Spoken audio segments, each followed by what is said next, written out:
Gatos Town Council meeting of April 1st, 2025 is called to order. And so could we have the roll call, please? Councilmember Ista? Here. Councilmember Ennie? Here. Councilmember Badami? Here. Vice Mayor Moore? Here. Mayor Hudis? Here. Thank you. And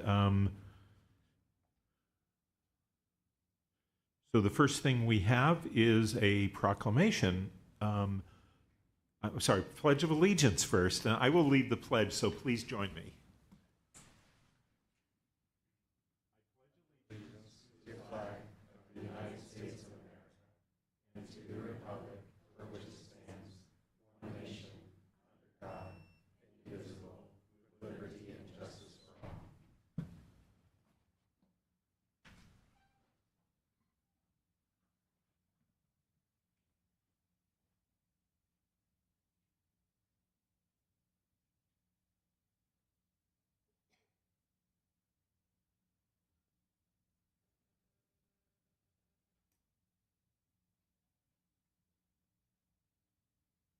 So thank you all for joining us tonight, and we're going to start with a proclamation. And so I'd like to ask our poet laureate to come up, and I will first read the proclamation, and then he will read, come on up, he will read a poem for this occasion. So this is from the Town of Los Gatos proclamation. Whereas National Poetry Month seeks to highlight the extraordinary legacy and ongoing achievement of poets, introduce people to the pleasures and benefits of reading poetry, brings poets and poetry to the public in innovative ways, and make poetry an important part of our children's lives. And whereas poetry enhances and enriches the lives of all Americans, has produced some of the nation's leading creative artists, and has inspired other artists in fields such as music, theater, film, dance, and the visual arts. And whereas poetry is an essential part of the arts and humanities in Los Gatos, affecting every aspect of life in Los Gatos, including education, the economy, and community pride. And now, therefore, be it resolved, I, Matthew Hudis, by the virtue of the authority vested in me as mayor of the town of Los Gatos, do deem it appropriate and do hereby proclaim the month of April 2025 to be National Poetry Month within the town of Los Gatos, and call upon all individuals to make poetry a part of daily life. And that's the proclamation from the town. And now, our poet laureate, would you introduce yourself and share a poem with us, please? Thank you so much. Thank you so much, everyone. I'm gonna grab. I'm so glad to be here and to share a poem. My name is William Ward Butler. I am the current poet laureate of Los Gatos. And this is a short poem. This poem is called What Makes Los Gatos. Even the rain, even the creek and its run, its rise and fall dictated by seasons, even the salmon returning home, even Lexington Reservoir and the old towns sunken, submerged beneath its waterline, even the California live oak and eucalyptus, even their leaves, even the students dismissed by the last bell of the day and the paths they walk to get home, even the grocery stores they stop in to get a snack, even the employees stocking shelves, even the restaurants, even cooks and servers, even the offices with their lights on past dark, even the cleaners tending to buildings, even the coyotes in the hills howling when they hear sirens, even the cats and dogs kept inside at night, even those peacocks strolling along the avenue, even the workers repairing roads, even the storms, even uncertainty, even sandbags and power outages, even coffee shops in the early morning, the library in the afternoon, even the post office in winter, even the mail carriers delivering when it's past dark, even people who help selflessly, even each other, even now. Thank you so much, everyone. Thank you. It's a real pleasure not only to read a poem, but to hear one read. It's another form of music. So thank you. Thank you so much. Appreciate Okay. Very good. What do I do with the proclamation? it. I kept it last year. There you go. You get to keep it. Absolutely. As long as that's okay. Yeah. No. Okay. We won't ask for it back. For sure. Thanks. Thank you so much.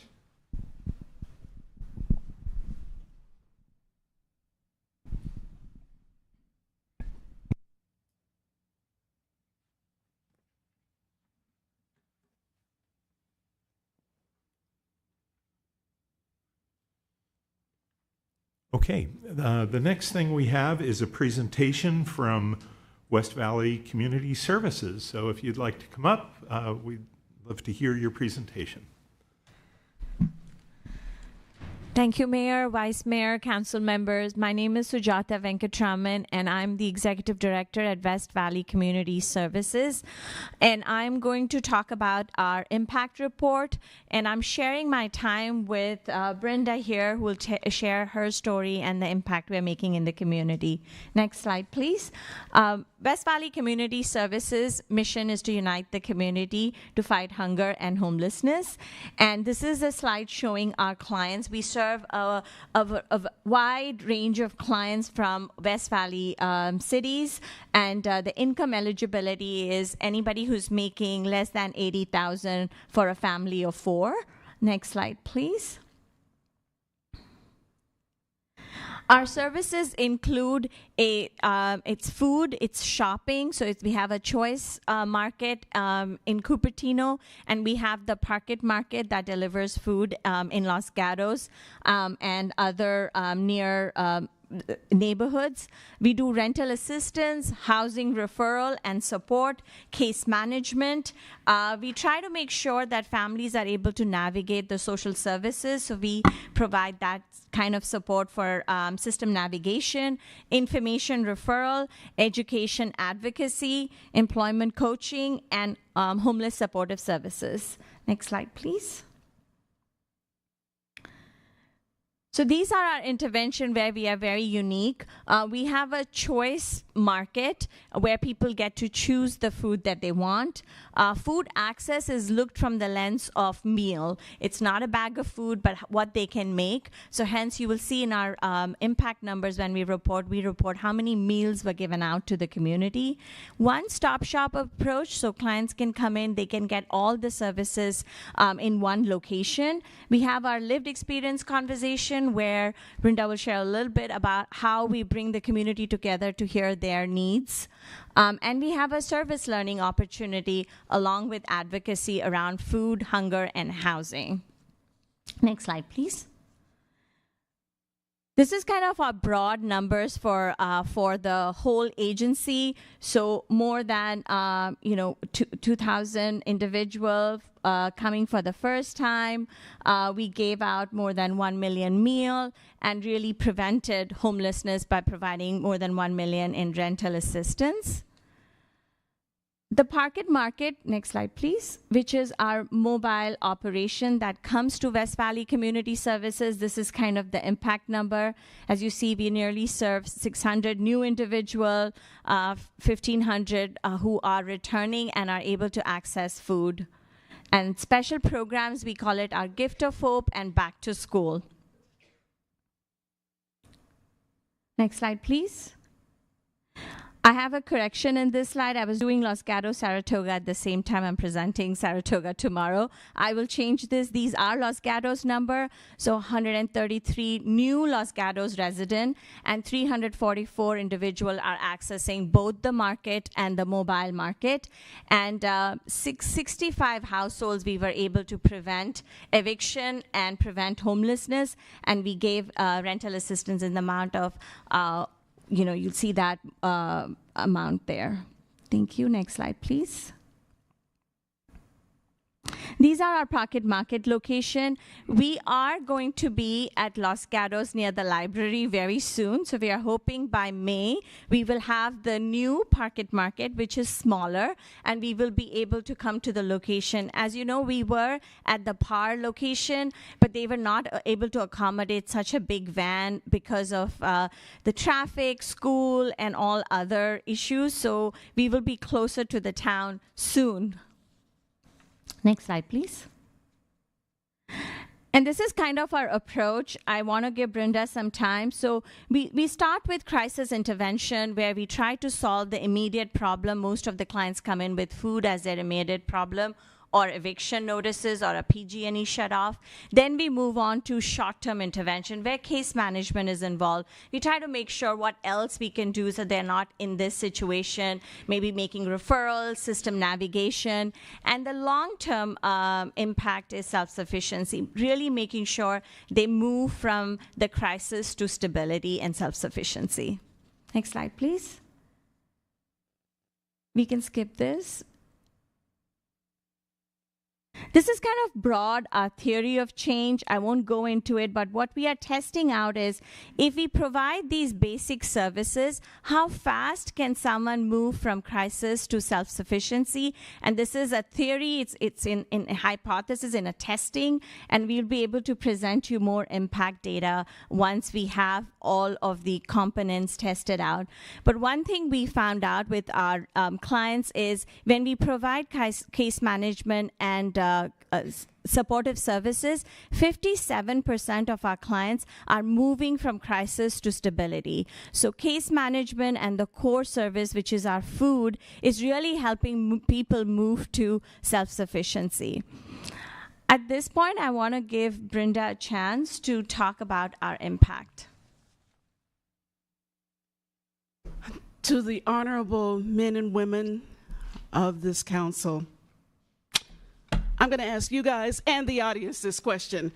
Raise your hand. How many of you have superpowers? Oh, I love this guy. His hand shot up first. I'm looking for your hands. Come on now. How many of you have superpowers? Raise your hand. Well, I'm going to own mine. I'm going to own mine. I am a mother of 2. I have 2 advanced degrees. Wait a minute. I actually have 3 if you count my undergrad from Brown University. I have beautiful children who are committing themselves to working in the community where they live, Pennsylvania, and one here in California. I have the honor and the pleasure of having been unhoused and in my car and looking for help and assistance and happening upon West Valley Community Services one night. I have the honor of having received an intervention call from somebody who just happened to know that I was looking for housing and called me back on my phone as I drove away and sat in the street wondering, where am I going to park my car tonight? I have the pleasure and the honor of meeting super people with superpowers of compassion, of love, of humility, of sharing, of caring, and they all fall under the umbrella of West Valley Community Services and this community. And I thank you very much for being a part of my life. So again, I ask you, as a member of the Lived Experience Action Committee for West Valley Community Services, and believe you me, I have met a lot of people who doubt their abilities. I want to ask you again, how many of you have helped and served other people in this community? That in itself is an indication of a superpower. Raise your hand. I knew it. Thank you. Well, thank you. Quickly in my closing, we offer services, but there is also a lot of opportunity. If you can go to the slides, we have many programs that we do where the community can come together. This is our Pocket Market, but it is our back to school, which will happen in August, our Gift of Hope that will happen in December. We do resource fair. We are always looking for volunteers to bring in more food. So as an appeal to the community, if you are looking for volunteer opportunity, want to get connected to a mission, a cause to fight hunger and homelessness, West Valley Community Services is there. And I really thank the staff, the council for the ongoing partnership and support. Thank you.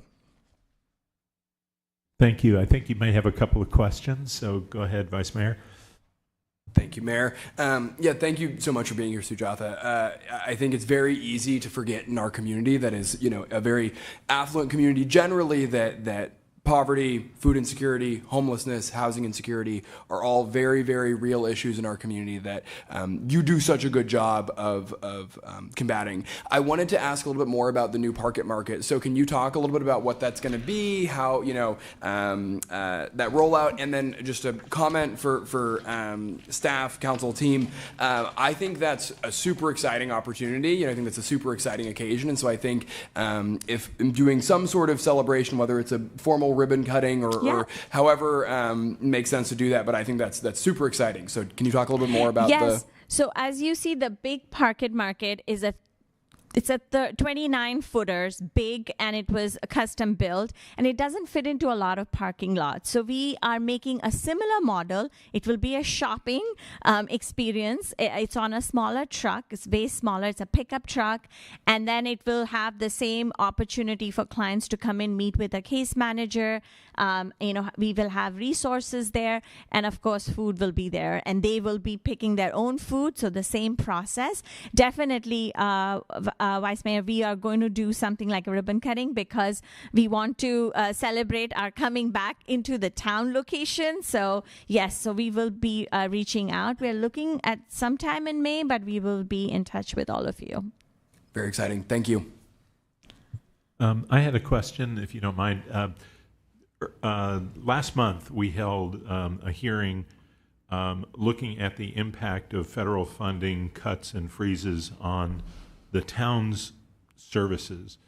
And I think we came to realize through the discussion that we wanted to look not only at the impact on the services that the town provides directly, but also that other service providers provide for our residents.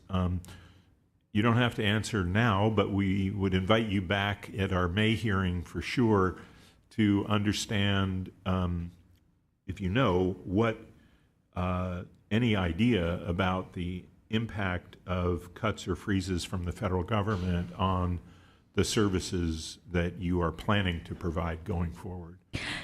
Thank you for the question. It's all wrapped in uncertainty, but I'll start from the big picture, right? Federal cuts to food programs, food stamps will have a direct impact on our clients. So that will be, monies will be cut for them. So of course their dependency to our program will increase. On the same note, we will not be able to get funding from FEMA, USDA to run our food programs, right? So because we depend on those grants, the food bank depends on those grants. The county, the cities, they all get CDBG dollars. So there is a long-term impact on this. It will eventually directly impact the clients who are accessing our services and directly impacting the work we are doing. We are committed. We are already talking to our donors, foundation partners. We just held our Chefs of Compassion event, and some of you were there. You saw we pitched to the community that we are seeing this uncertainty, this looming fear, and wanting the community to come together. So to your point, we don't know exactly in dollar amounts how much it will be, but it will have, and it will impact the most vulnerable in our community, as you know, because it's going to slowly come into every single program, including school lunches reduction. And one of my concern is, procuring food, cost of food, all that rises, then there will be another set of direct impact. Okay, thank you. And so we will invite you to come back in May because we'd like to understand the impact of these federal funding cuts and freezes on the residents and the folks who live in Los Gatos. Absolutely. If I can take a moment, which was shocking to me, we do a earned income tax free program called VIDA. The recent federal freeze is people who don't have bank account cannot get their tax return, right? So there is a clause there. Now, many clients don't have it. So you see, it's this overall impact in different programs, but I thank you for that invitation. I'll be there to discuss this more. Okay, thank you. Any other questions? Okay, thank you very much. Thank you. I appreciate this time. Thank you.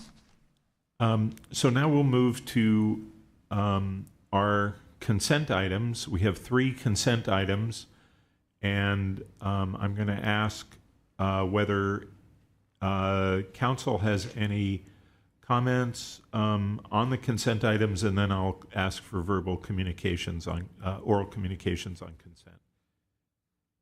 I don't see any comments, so I do have one card from the public, and if anyone else would like to speak on items 1, 2, 3, Gus Hu, you may speak on our consent items. Okay, this is on number 2, the minutes of the town braces for the last, these minutes that you intend to approve do not accurately reflect the last meeting on March 18th as to what took place. I said in this article published in Los Gatos Weekly Times on March 21st, town braces for impact on Trump's administration action. I believe this article speaks for itself, but not true enough. I believe the 5 of you as a whole overreacted and cost this town more worries and wasting town resources. I believe only Councilmember Mary Badami acted correctly and broke rank, and she probably knew that it was withdrawn, which the article stated. What happened was you reacted, you cut out forest fire safety cuts of $1 million that the town committed to in January. And that was for an emergency manager position. And so the town has to what's going on? What's going on? The article also states about the museum being cut. What's happening is this was I think a tactical thing from Trump and his administration to see where you guys are cutting, where you can cut funds, and you're over, this $1 million, that's a lot of money. Is either that a waste of money, or is it, because you're just asking, it's not going to anybody, you're just hiring people, and it's showing to the public. And so I think that it's like a tactical thing. I am protesting. It doesn't reflect in it the protest of what I believe is a civil war going on because of the Trump. The Teslas are getting attacked, and they're trying to throw people. They're trying to say that this is a terrorist act and it's vandalism, and it's a big difference there. I talking to somebody overreacted, and I talked to her. And she accused me of being a Democrat because she kind of looked back, and I'm not a Democrat.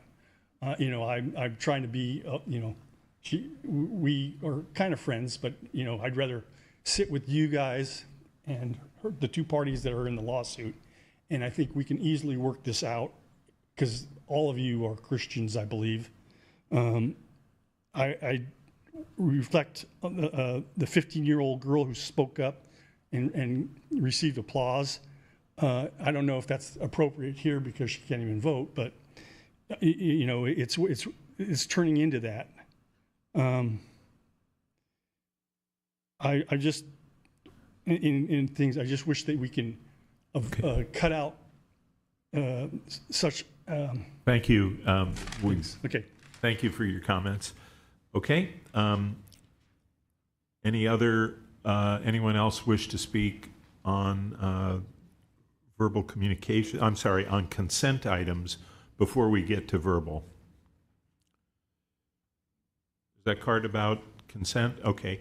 Then we're going to move on now to the council discussion about consent items or a motion.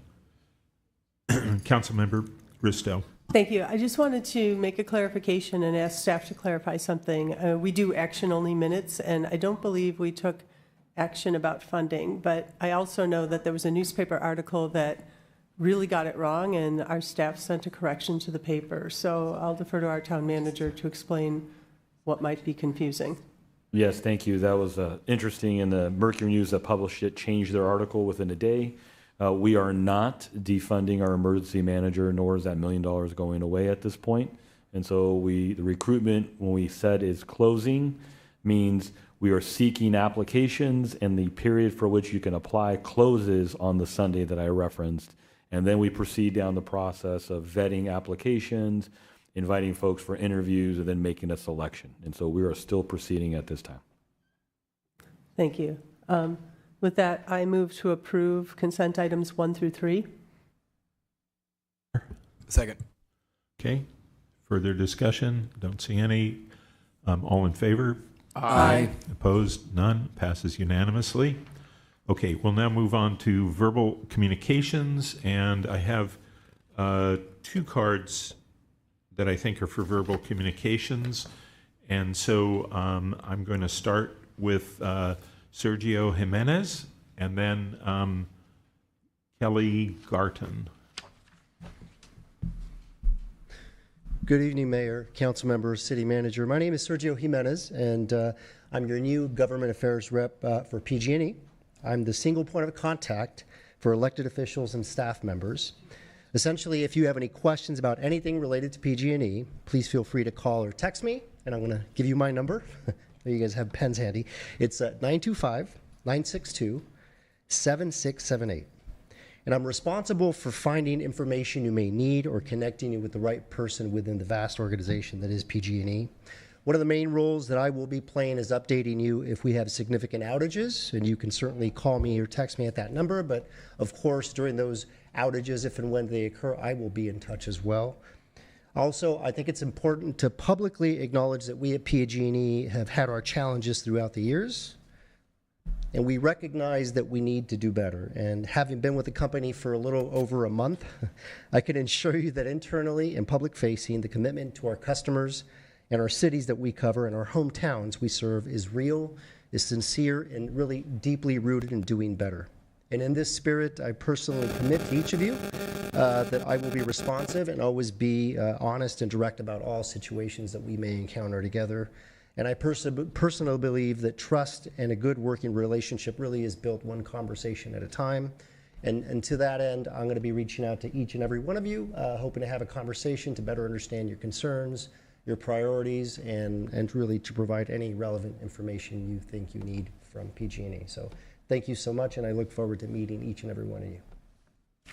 I had a couple of questions. Thank you for joining us here and providing your number. I had 2 questions. One is, are you aware that there was an outage here a couple of days ago? I was not. So we have an outage sort of portal, if you will, where some of the outages are highlighted. Typically, when outages are considered significant, and that's just based on the number of customers impacted, I will be proactive and reach out to you specifically. So recently, I think just yesterday, the day before, I reached out to Campbell, for example, because they had an outage that impacted about 1,500 customers, or a little over 2,000. And so in those situations, I will reach out. I'm not familiar with the outage you're discussing. Yeah, it was, I believe, in the end, it was an outage that affected a small number of customers, but it came at the same time that Comcast had a more extensive outage, Okay. and it became quite concerning to have both of those out at the same time. for reasons of communications. Yeah. And so I would suggest that you go ahead and contact our town manager's office when you have information, particularly if you're aware that there's also another utility that's having an outage at the same time, because people started to get very concerned that something broader was going on when there were both of these that went out. Yeah, I appreciate that. If I may, just very quickly, I have a meeting I'm in the works of scheduling with the city manager, so hopefully we have those discussions. And that was really one of the reasons I provided the cell phone number, because if this happens in the future, what I would like to see, and hopefully it works well for you, is that you can text me immediately saying, hey, what's happening, right? And I can dig into it in that moment. But if I can, maybe someone can send me an email to give me more information about the time of day and when that happened. I think you said yesterday. I can sort of narrow that down and provide some input as to what exactly transpired. Okay, and thank you. And then the second is about preparation and prevention for outages. So I grew up on the East Coast. I went to school in Connecticut. Terrible winds and winters and all that, and our power never went out. And that's because the utilities did a lot of preparation in the off-season. They did a lot of tree trimming. And so it seems to me fundamentally, where I live, which is still within town limits, we expect at least 3 outages a year. Some of them go on for multiple days. I live within town limits, and having lived here a long time and having seen this increase, it seems to me that the focus needs to be on prevention and tree trimming. And so I'd be interested if you'd be willing to look into this and having PG&E come back maybe during the summer to talk about what kind of preparations are being done for the next season, because the situation has, in my experience of living here for 30 years, has gotten worse.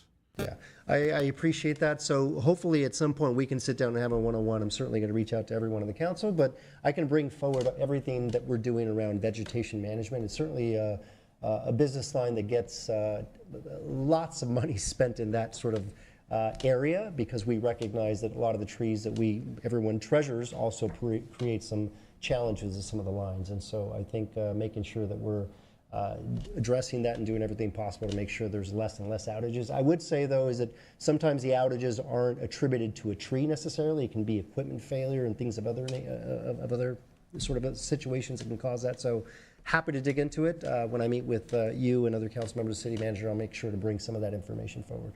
Okay, thank you. Of course. Thank you. Next card, Kelly Garton, and if I have misread your name, please correct me.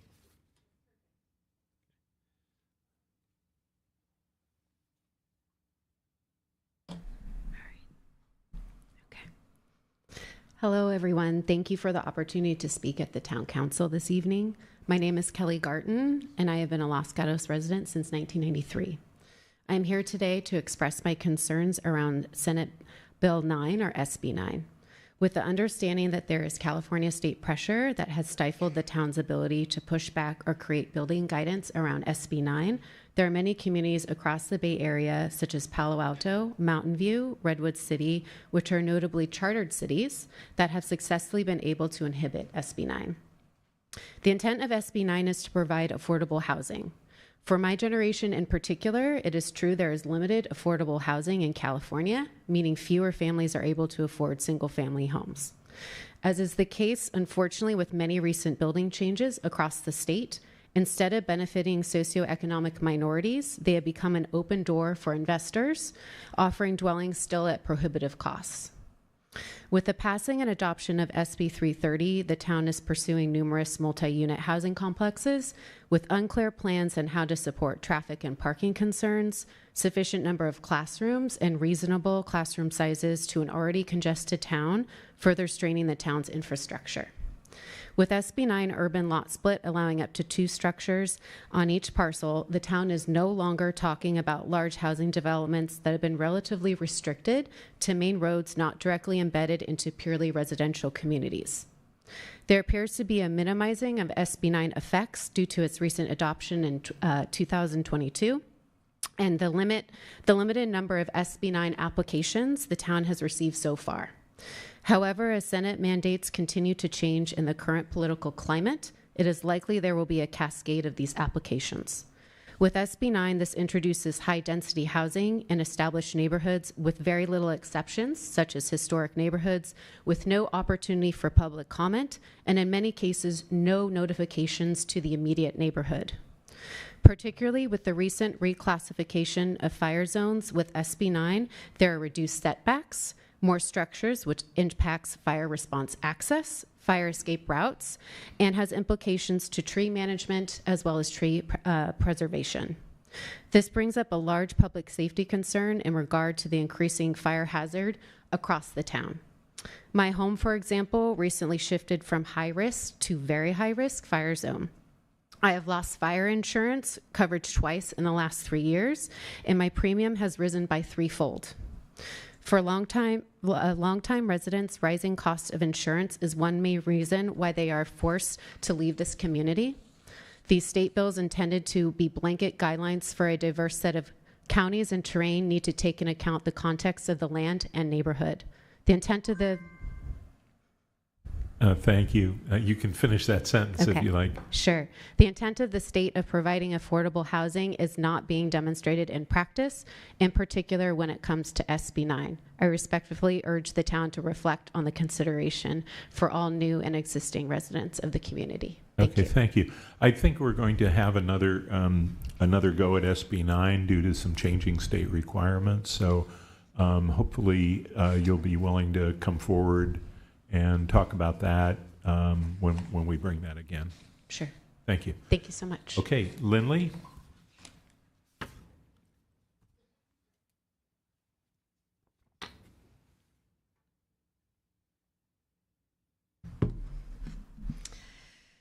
Good evening, Mayor, Hudes, and Council.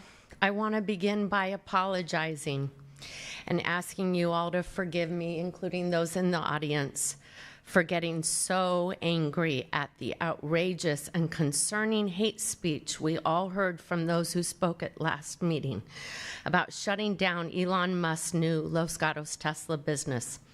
I am horrified at the corrupt desire of Vice Mayor Rob Moore and his Democrat friends to violate our law-abiding President Trump's orders and his administration's efforts, specifically by disrupting ICE's attempts to apprehend illegal immigrants who hide in Los Gatos, and by continuing to fund inessential and illegal DEI and LGBTQ wasteful projects.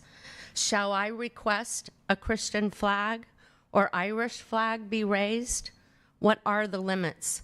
It is also concerning that at least 4 times last meeting, the hateful Democrats disrupted the meeting and were warned repeatedly by Mayor Hudes to stop or get thrown out per Senate Bill 1100. Did those Democrats break the law by disrupting the meeting with applause? If so, I would like to know why no one was asked to leave per SB 1100. If the attendees of last meeting did not break the law, I would like to know why such a discriminating law exists and how can it not violate the First Amendment. It seems that the Democrats have always gotten away with their illegal actions while those of us who abide by the law get picked on and punished for thinking differently. Blessed are those who are persecuted for doing right.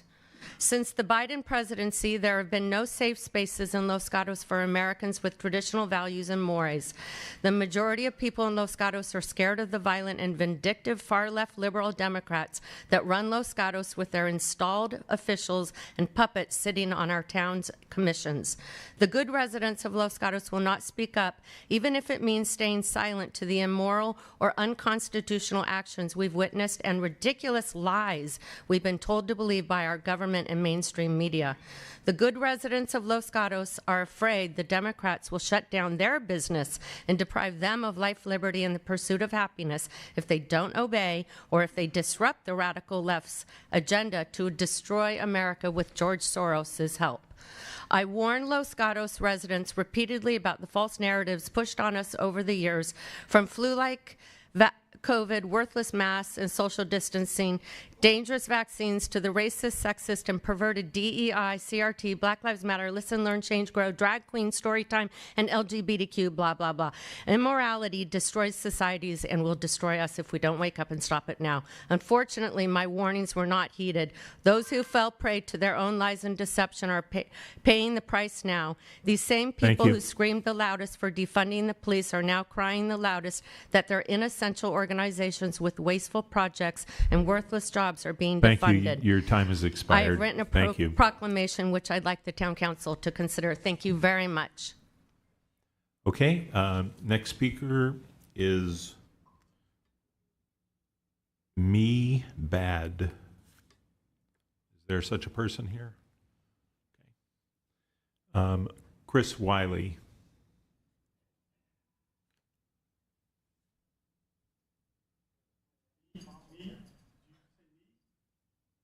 I don't know. Is that your name? Okay. Thank you. Thank you. That's going to be a hard act to follow back there. My name is Chris Wiley. I live on University Avenue near the Bocce Court. I have written in a letter that all of you had received except the lawyer. Sorry, I left you out. But what it has to do is with the daylighting law, where people can't park their cars within the crosswalks. And I live in an area that 2 people have been killed over the years. A 7-year-old boy right at the edge of my driveway, right by that crosswalk, and a 93-year-old guy in the crosswalk. And I have a really big concern because I realize the law went into effect. We're going to have a little bit of a time for people to get used to it. But I wrote this letter, I think 2 weeks ago, and since then there was a woman in that crosswalk with a baby who almost got hit. And I really think they need to be painted per the 20 feet from the crosswalk. And I'm here tonight to not be part of the problem, but to be part of the solution by heading up a group of volunteers through different organizations within our town, such as the Lions, such as the Kiwanis, such as Rotary, the youth groups, etc., to volunteer to paint those after our town engineer marks them or works with us. I've sent the letter to all of you. I get a look of, gee, I don't know if you got it, but I hope you got it. I did get a nice one back from the police saying that, oh, we plan to do something by the end of April. Well, let me tell you, as soon as the sun comes out, we all know what's going to happen on University Avenue. It's going to get tied up with this weekend traffic. A lot of them lose their cool, and as somebody comes down Andrews to make a right turn, they can't see anything, and anybody crossing the street is possibly part of an accident to happen. So I am very serious about being part of a solution for a problem. In the past, I had worked on different committees, including we have planter boxes up and down Santa Cruz that actually some of them also go into the park. We had for years volunteers that met every 3 months, pulled out plants, put in new plants. I think painting curbs is not something that would bring a liability to the town, that it could be worked with, that volunteers. And I also think the PR for doing it will wake people up to the fact that this is important. And as the people paint, they're going to spread the word. If we get publicity, that's going to be spread. And as people see us, the word will be spread. I sent in a picture today to show you a car was only 3 feet away from the crosswalk. Usually it's over the crosswalk in that area. So I'm here to help. You guys know how to contact me. Thank you, and thank you for your offer. Okay, that's the last card that I have. Yes, you may.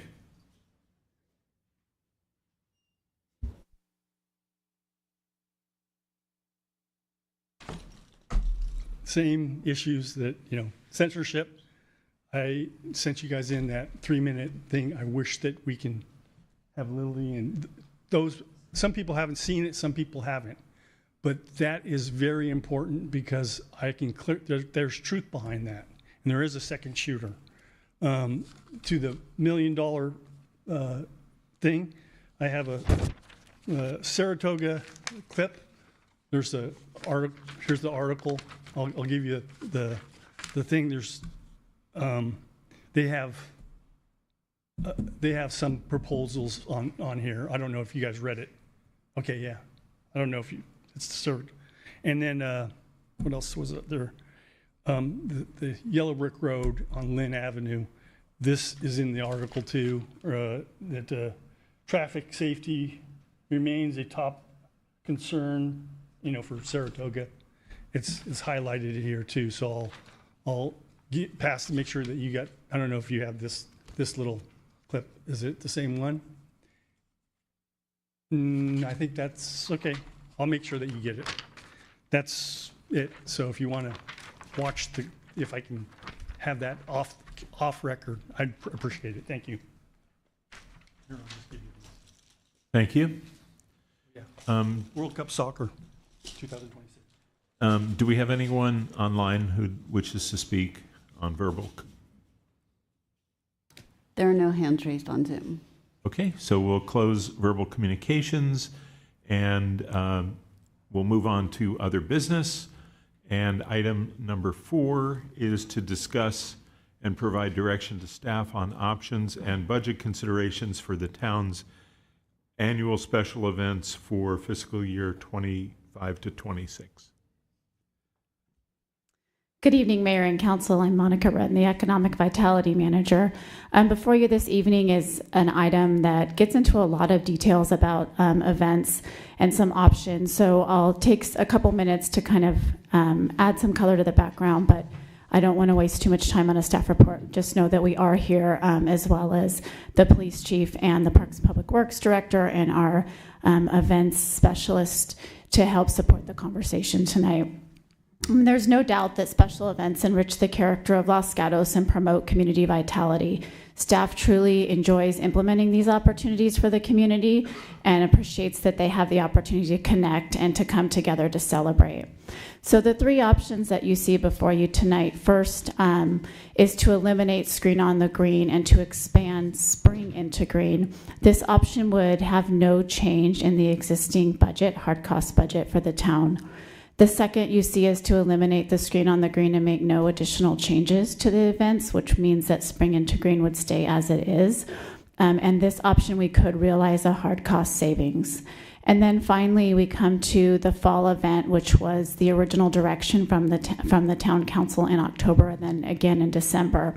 And both of the options, either as a standalone event or an event in conjunction with Farmers Market, will require us to allocate additional funds.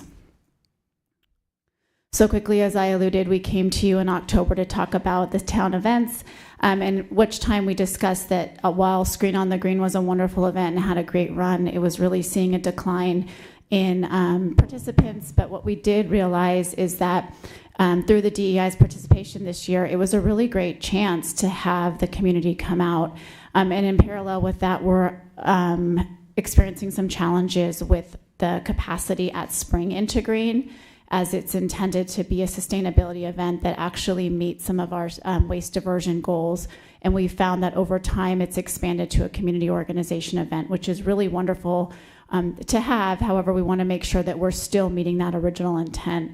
So through that discussion, the town council asked for the staff to come back with some options in December, which we did.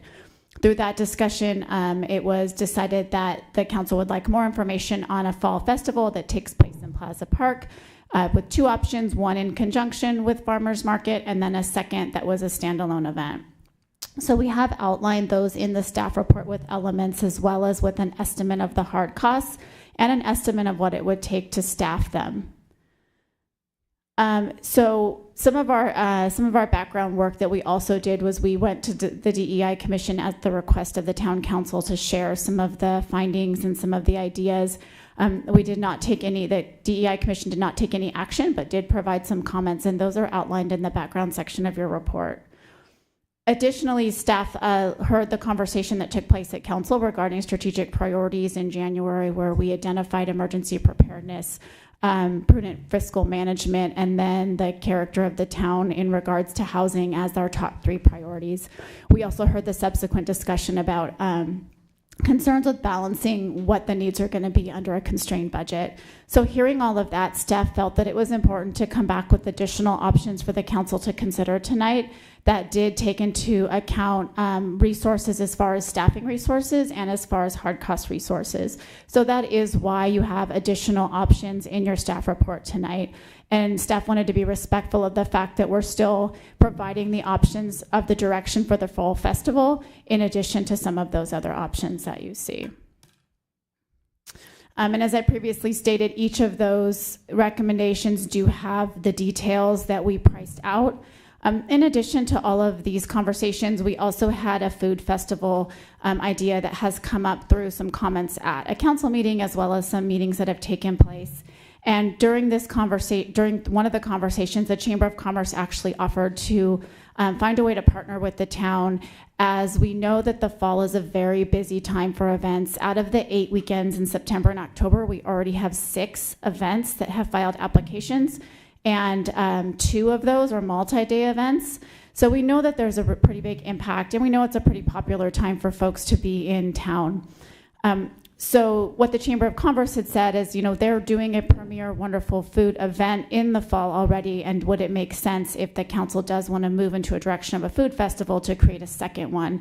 And instead they have offered to find a way to help leverage what they're already working on and how the town can help support that. So we know that through our research that staff resources in the fall is extremely, extremely limited. We know that we're already planning for those road closures, we're planning for the holiday events at that time, and then we're winding down from a very busy summer. As kind of August and September start to unfold, those become the busiest time for us in the events world, as far as processing permits for external events and our own events. So the Chamber of Commerce did provide some written comments that were provided to the council in an addendum this evening. And I believe they're also here to provide public comment and to answer your questions specifically. So with that, I will leave it to you, and we know that we have extensive research that we can answer more questions and provide more input as the conversation unfolds and the council starts to think about what sounds right. Thank you. Thank you. Yeah, go ahead. Just one quick question. Thank you very much for a very, very thorough report. It was very enlightening to understand, you know, staff's thought process, and clearly a lot of work went into this. So in talking about the option of eliminating screen on the green and expanding spring into green, I saw that the cost estimate is sort of a wash, and so is that is you're saying you're taking the $7,000 that you spend on screen on the green, put that into spring into green, and call it a wash. So it would cost $7,000 to grow the event? That's correct. So a couple things we think are going to happen. One is we know with the time change in the 4th of July, we're going to be able to squeeze a couple $1,000s out of the 4th of July. So we could put that over to spring into green. We could take the $5,000 that we allocate for screen on the green and move that over. We also know that because, you know, the whole conversation was that the plaza is very limited on space. And so if you were to go with that option, we would recommend moving it to the Civic Center, which I know was not the first choice of the council in the beginning. So I want to be transparent about that. But what it does do is it eliminates the need for a road closure, which is extremely staff intensive to have the ABVs out there, the anti-vehicle barriers, and have them staffed. So we actually do think hard costs, we can make it work as a wash, and then we're also maximizing those staff resources that we're already allocating for that spring event. So there will be additional work. It will be a give and a take, and a lot of it will come down to the events team doing that work. And then if that's the will of the council, at least it's in a time that is less impacted. Thank you. Thank you. Don't see any other questions, so sorry, go ahead. Thank you. I know we'll get into more discussion. I just had a quick question. because I was thinking about all the fall events, and you mentioned that 2 of the events are multi-day, but I thought Oktoberfest, St. Mary's Country Fair, and Fiesta de Arts are all multi-day. You're correct. You got me. 3. Oh, okay. Yeah. No, I thought we I had missed- another application that was multi-day who actually just went back to a single day. So I had that calculation wrong in my head. So instead of 4 being multi-days, we'll have 3 that are multi-day events. Yes. St. Mary's Fiesta and Oktoberfest. Oh, so Oktoberfest is a single day now. So it is correct. Yeah. So they're going back that's to the one just that one changed. single day. Yeah. Okay, thank you. It's busy. Okay, thank you. Okay, thank you. I'm going to open public comment now, and so I have one card, Jennifer Lynn from the Chamber of Commerce.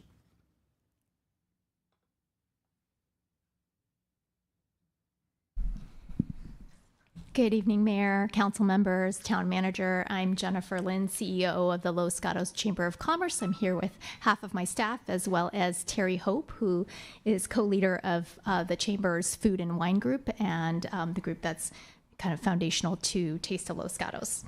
So on behalf of the Los Gatos Chamber of Commerce, I thank the staff and the council in advance for thoughtfully evaluating event options to replace the declining Screen on the Green fall event. We support the council's vision for a community-focused event celebrating the rich tapestry of Los Gatos. And given that very, can you hear me? I feel like yes. Okay. Yeah. Given the very packed fall event calendar in Los Gatos with groups concerned about scheduling conflicts, we respectfully suggest a strategic reconsideration rather than launching a costly new town standalone event or foregoing a community engagement opportunity in the fall. We would like you to consider proposing a third alternative, investing in Taste of Los Gatos, our street festival, by increasing investment through the Chamber of Commerce. The Taste of Los Gatos Street Festival fulfills the council's objectives of showcasing the community diversity, highlighting multicultural local restaurants and regional wineries, celebrating culinary diversity and community engagement. 2, it promotes local businesses and nonprofits, featuring our local restaurants and merchants, ensuring economic benefits remain within Los Gatos, and our local nonprofit organizations are actively able to engage and participate with booths and activities, connecting directly with residents and visitors. 3, there is demonstrated community interest. Our inaugural event last year drew 800 culinary tasting participants, with the wristbands selling out in advance of the event, and approximately 2,000 additional attendees who came to enjoy the festival, and that was just in the first year, reflecting strong community enthusiasm. And prior to the launch of the event, the community's most frequent request of the Chamber was for a street festival that features the closure of North Santa Cruz Avenue. 4th, regional appeal. The festival's dynamic programming, including live entertainment, diverse food and wine offerings, and family-friendly activities, attracted visitors from throughout the Bay Area. And finally, the warm and welcoming atmosphere. A free, inclusive event intentionally is designed to foster community connections, meaningful conversations, a sense of belonging and gathering in a lively, pedestrian-focused setting. However, the Taste of Los Gatos, while it is in demand, is faced with substantial financial challenges, primarily due to the logistical costs associated with safely closing North Santa Cruz Avenue. Expenses related to police staffing, private security, and those anti-vehicle barriers caused the event to break even, with costs projected to rise in the coming years. I can answer questions. Yes. Anyone have questions? Yes, Vice Mayor, go ahead. Can I ask Jennifer to finish her thoughts? You can finish that I can finish sentence. that. Oh, thank you. So, sorry, it's getting to the final thing. So we're asking for an additional investment of at least $20,000 from the town towards the chamber to solidify the festival's sustainability and future growth, because we would actually like to make this event the regional draw, our town's marquee event, and ultimately make it into a 2-day festival that would be able to drive weekend visitorship and heads and beds in our hotels. Okay.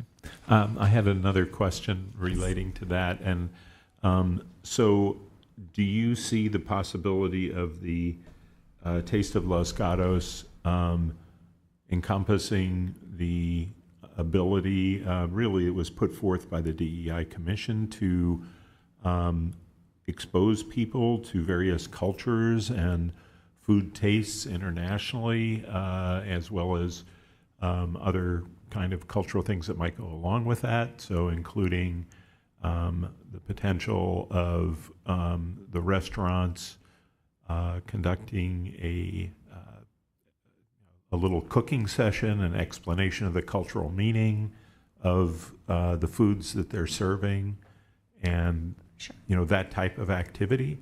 I think there's definitely a lot of potential. There is a very literal aspect to saying Taste of Los Gatos. It does have that culinary piece, but Taste of Los Gatos is about all things Los Gatos, all about the fabric of our town and celebrating the incredible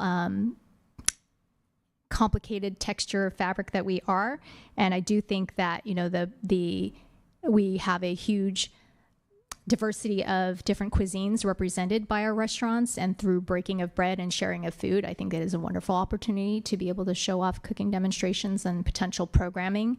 To be fair and honest, for 2025, since we are already deep into the planning, we probably would not do a lot of new programming for this particular year, but I do think that as we establish this event and really spread the renown of this event, we are absolutely wanting to look at, especially with the second, if we do that 2-day festival, being able to have that programming piece, leveraging the potential stage that's left by Jazz in the Plaza in the Town Plaza Park to be able to do perhaps like dance performances, have that restaurants host culinary, like you said, demonstrations, things like that. So I do think this is a perfect opportunity. Okay, thank you very much. Terry Hope. Terry Hope, business in Los Gatos for 44 years, a lifelong resident, and I've been involved actually in the Taste of Los Gatos since the early 1980s, when the Los Gatos Downtown Association originally started it, and we launched it. It was very, very successful. It was actually so successful that we were asked not to do it anymore. Later, it was revived under the Los Gatos Police Foundation as a fundraiser for that event, and we did it on private property and private residence, and it was also very well attended, very supported by the community, and a big benefit to our community resources. This third iteration of the Taste of Los Gatos is even much broader, and I think under the Chamber's auspices, extremely well managed, and has the capacity with the staffing and the volunteers within our board of directors to be able to present a really well-run event.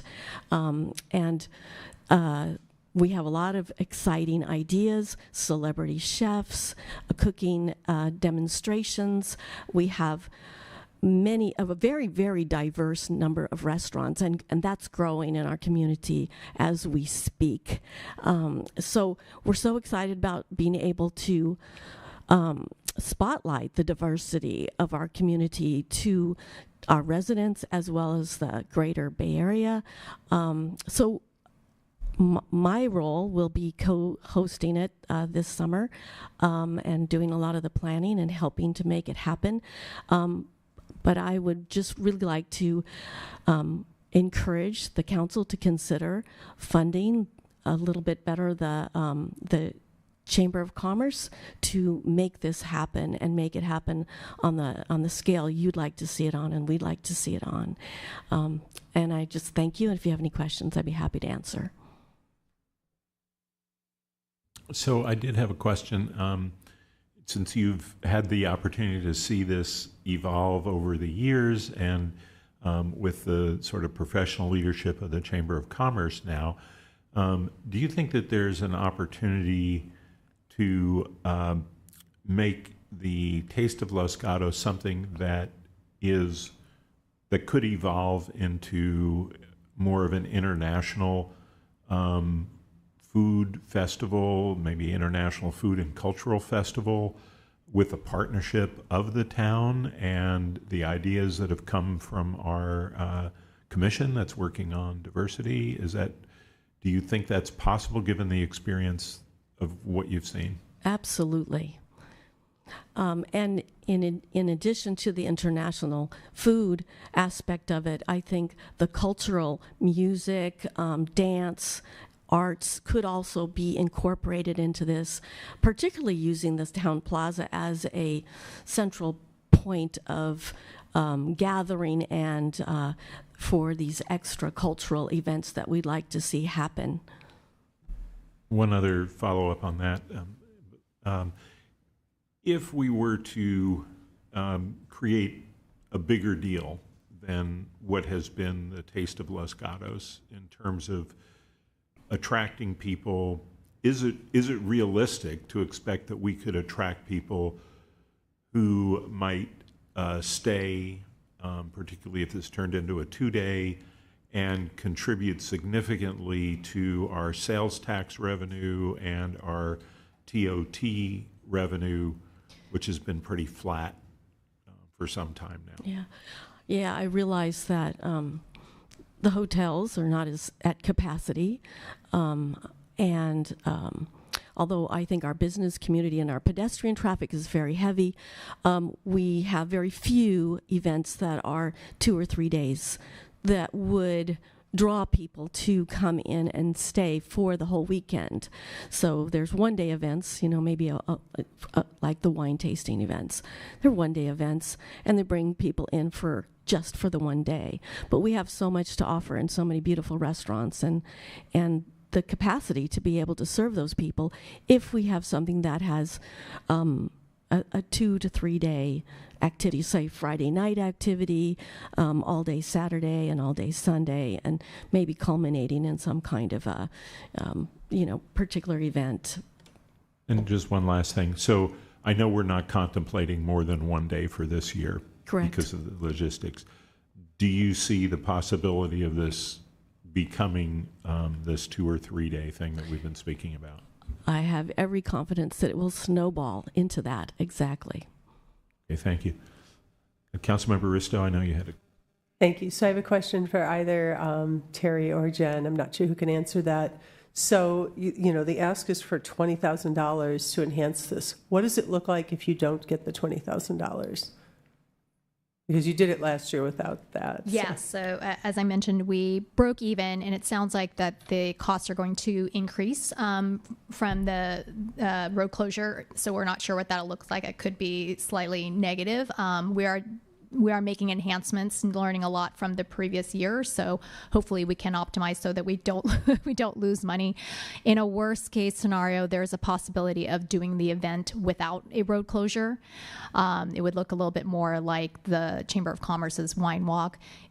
It would still be a nice event, but I think it's different from the street festival. Again, the number one request from the community to the chamber was for a pedestrian-focused event where the street is closed. There's just a completely different feel when you're able to walk around on North Santa Cruz Avenue and be convivial with friends in the street. It's just a totally different vibe. So an event could be done, but it would not be of the same scale. And I think certainly that would not be a thing that would be for a 2-day event. And again, I think the 2-day festival, the way that Campbell has an Oktoberfest, the way that Half Moon Bay has their Pumpkin Festival, the way that Gilroy used to have their Garlic Festival, those are the things that really, become renowned and people put on their calendar to come to year over year and have the potential to draw the hotel visits. So I think it would just be a much more minor event. It could be doable.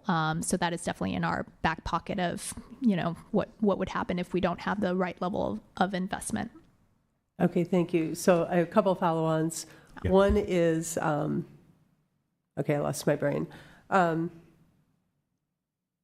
right, we were talking about you said you heard from the community that a multi-day event would be. You're talking about people who attended the event? Are you talking about the merchants? Are you talking about the restaurants? Both. Actually, surprisingly, our restaurants definitely love street festivals. The merchants have had mixed feedback about, when people are in the middle of the street, they tend to not go into the stores to spend. But believe it or not, We are making some, I was alluding to some improvements to this year's programming. We're actually going to have wine tasting in the stores to try to give the merchants a boost there. They really love that idea. And then we had a meeting with some stakeholders from the merchants asking, well, then you probably wouldn't really like the idea of a 2-day, is that right? And they actually said, no, actually, if you're going to do it, you should do it and make it a bigger thing and just draw the people down. So surprisingly, they were actually supportive of a 2-day festival, especially if there's a wine tasting component where they can more actively participate and get traffic from. Okay, and then one final thing, and you may not have this information, but when I think about a multi-day event like this, I don't think about staying in a hotel. Like, I would not go to Campbell or Mountain View or something for a wine festival and stay there. I would go one day, or I might go back the second day. That's because they're not Los Gatos and we're so much cuter. True. So do we have any evidence? I know Gilroy is coming back with their garlic festival this year. Do we have any evidence of these other cities that we want to emulate, or towns, the pumpkin festival, whatever? Do we have evidence that people actually would stay there for that one night? Actually, we do need to do a little more research about that. And I was saying that jokingly, but I'm not joking. I do think that Los Gatos has a lot more to offer than some of these other towns in terms of, making a weekend of coming here. People do that already, but we want to build on that, between the lovely historic downtown to all the outdoor recreation, to the wineries of the mountains, to being proximity to the beach. I do think that we are uniquely positioned. People do tell us they come for mother-daughter trips and girls trips and couples getaways and staycations. So I know we have a lot more to offer. So I think we can build on that. Okay, great. Thank you. You're welcome. Okay. No further questions. There's anyone online who would like to speak? There are no hands raised on Zoom. Okay, so I'll close the public comment on that, and then we'll go to discussion or questions of staff. Thank you. I have a quick question for staff because I just want to make sure my math is right. My understanding was that if we have cost savings for July 4th and we do not do Screen on the Green, that we have a savings of $7,000? Yes, that's correct. And the chamber is asking for $20,000? Yes. Okay, thank you. Councilmember Badami. So to follow up on that, I think there could be some savings from the 4th of July events of approximately $2,000. So now we're looking at maybe $9,000, which could be half of what they're asking for. And is that something, if it was so desired by council, that these funds could be reallocated to the Chamber of Commerce, or does that strictly stay within the town of Los Gatos budget operating expenses? I'll comment on the 7 then, and I think that the manager has some more comments to share. So it's 5 from Screen on the Green and 2 from 4th of July, so it's 7 total. And then I'm a little concerned that some of the costs from 4th of July are going to start to go up with the different fees that we've been hearing about. And we've already received one vendor back that's asking for an increase. So I'm hesitant to say that we can cut more than $2,000 out of the 4th at this point. Town manager. Thank you, Mr. Mayor. I'll be remiss not to bring up the fact that in the course of the next 2 to 3 weeks, your directors will be sitting to review their entire budgets and to propose some very significant reductions. And so it's everything we do is a trade-off decision. And so our events are fantastic. The chamber does a wonderful job. But to the extent that we increase funding in one area, we're potentially decreasing in another. And no action you take today will necessarily change the recommendations that come forth during the reduction process for the next year's budget.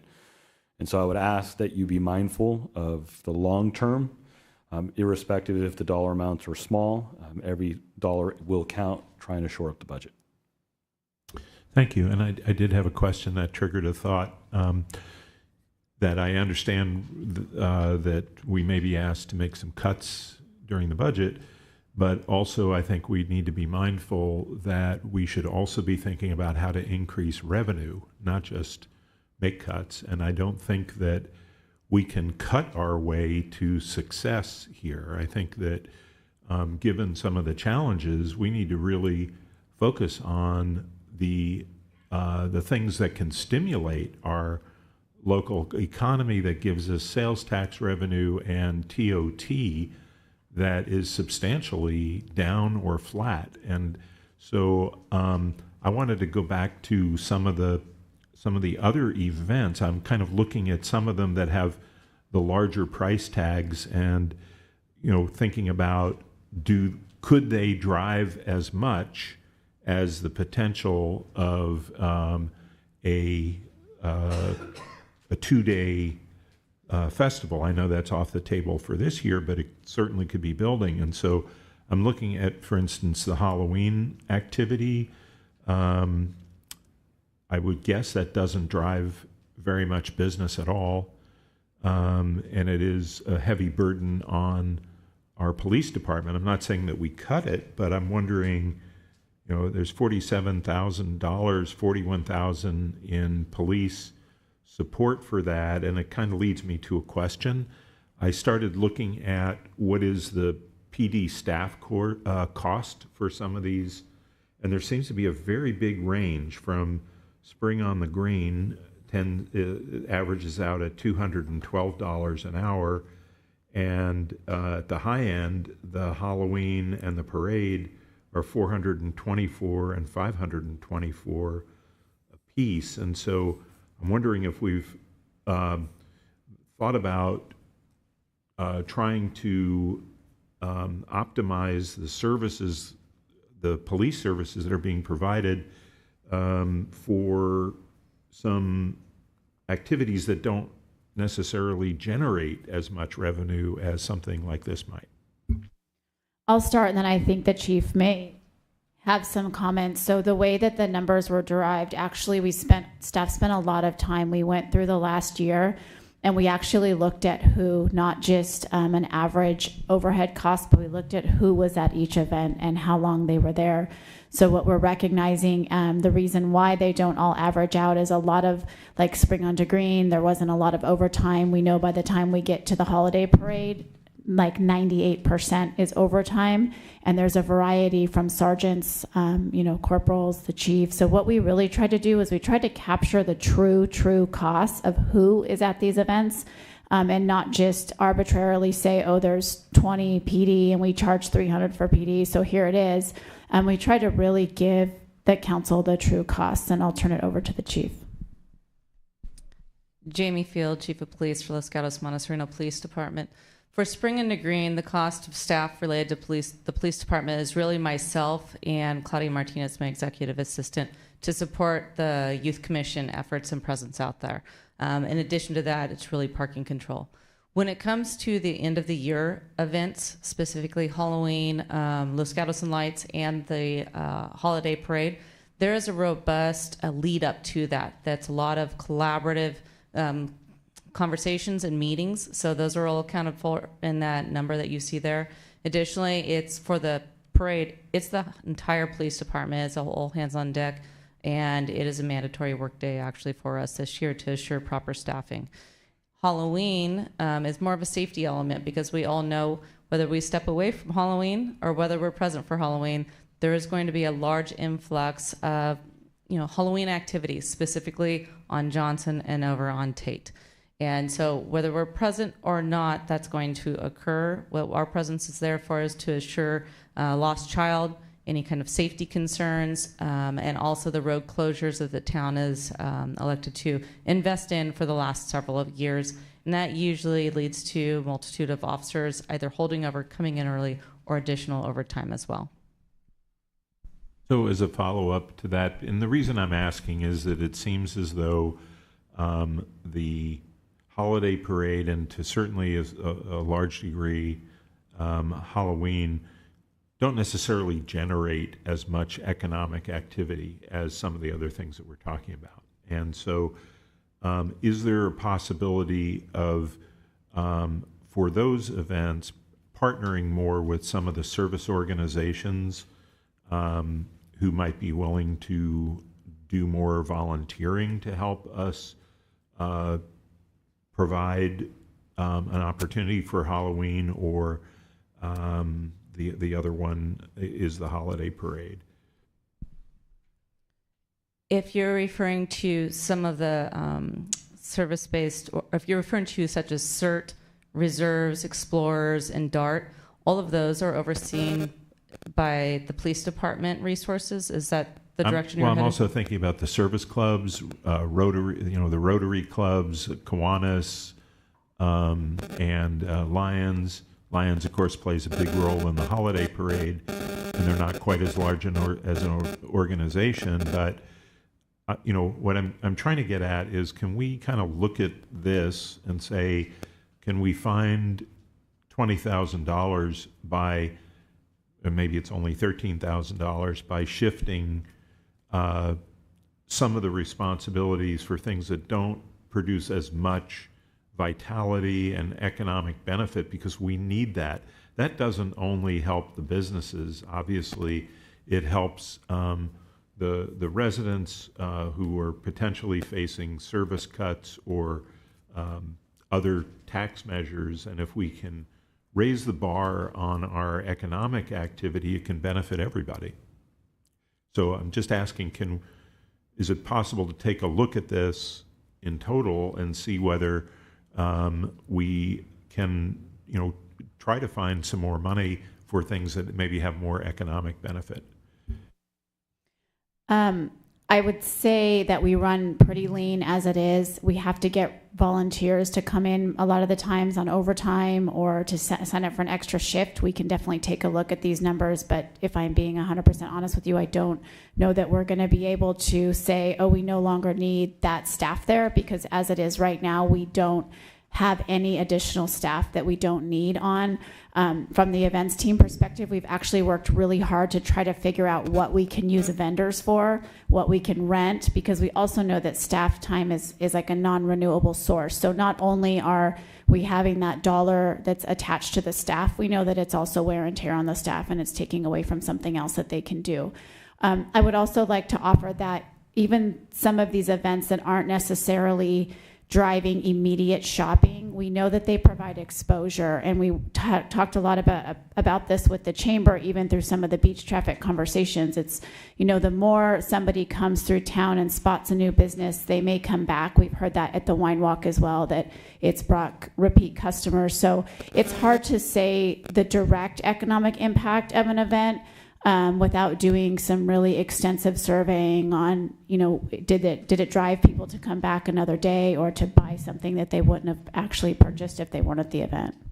And through the mayor, if I may also add on that point, through the vigilance and the visibility of having uniformed personnel out there, I think there's an additional layer to safety and security that is hard to replace with our service clubs. While their volunteerism is very appreciated, they don't have the direct communication through dispatch and some of the other abilities that we might. But it's not something that the police department would necessarily oversee. The other entities are something that we would oversee. I know next year with our upcoming regional events of the Super Bowl and World Cup, there will be significant opportunities for enhanced TOT and sales tax to our entire region. Any other questions? Councilmember Risto? Thank you. I realize this wasn't on the agenda to discuss, but it was a little jaw-dropping to see how much we spend on Halloween, given that that is not a town event. I have talked to residents that live there. They're upset that the town is closing the street and then leaving litter everywhere and not doing cleanup. And I try to explain this isn't a town event.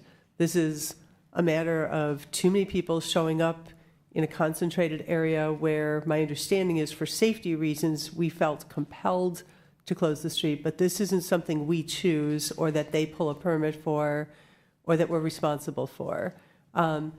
Is there a pathway to not doing the street closures for Halloween at some point? I know that since Tate started closing, we don't get trick-or-treaters on my street, and I'm a few blocks away. We could certainly step away from that, but I think that the level of calls for service would continue.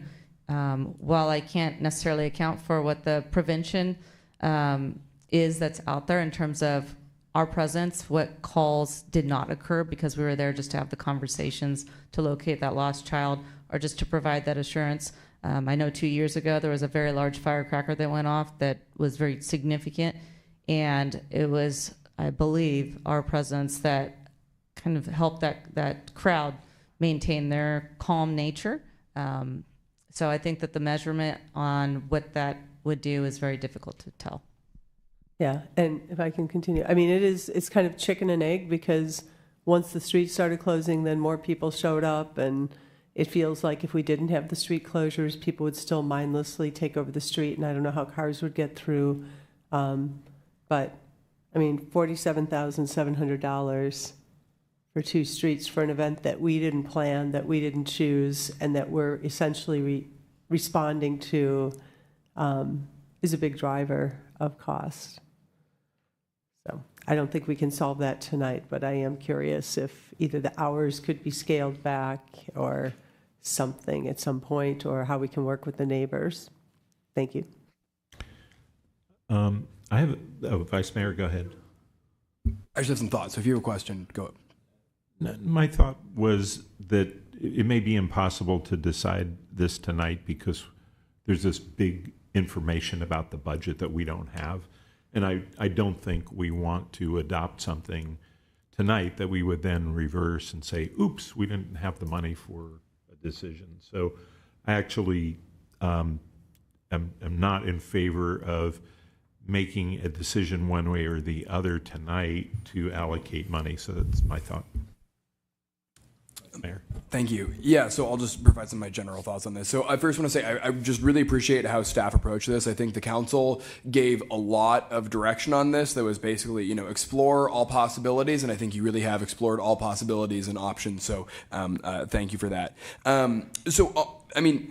At a very high level, I am sad to go from the town of Los Gatos doing 4 events to 3 events. I think that is a loss, and so I do think that no matter if we decide that we should abandon Screen on the Green, I do think that it's important that we supplement that somehow. And I understand all of the considerations with Screen on the Green. We had robust conversation about this last time that perhaps not the best bang for our buck. I think that we have 2 really good ideas, and I would love to see if both of these were a possibility, but I think that the idea of expanding Spring on the Green into a larger spring festival is a really good idea. I think that's a really, I think that's an excellent event. I think it has a huge environmental component that is really important, that I think would be important to keep. But I think like the economic vitality manager shared, it's definitely grown into a bigger event, and there's more interest, and so I like the idea of making that event more robust, especially given that there are fewer events happening this time of year. But I also want to say I really, what the mayor said really resonated with me, that we're not going to cut our way to strong economic vitality or increasing our sales tax base or TOT, and so I am very would lean to be very supportive of the chamber's proposal. I think that would be a very good way to invest in our community and an event that I think is a real success. And I hear from folks, especially I think when we get to the summer times, I hear from folks all the time about what happened to the promenades, why don't we close the street down anymore, and it's obvious, it's complicated and expensive and lots of things to it, but I think that is one of the best ways to get people into our town, to support our businesses, to support residents, and people love it.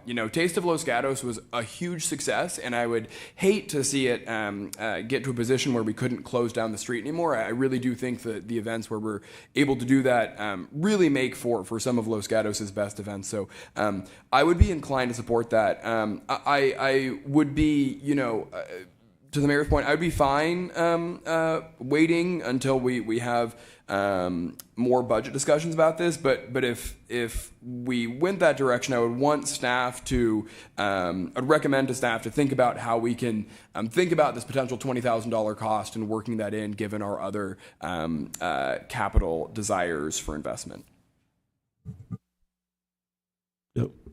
Thank you. I love a good party. I love our events in town. I love all the ideas. I want to thank staff because we've been all over the place. It was kind of like, okay, what do we do with spring in the green or screen on the green? Goodness, it's so confusing.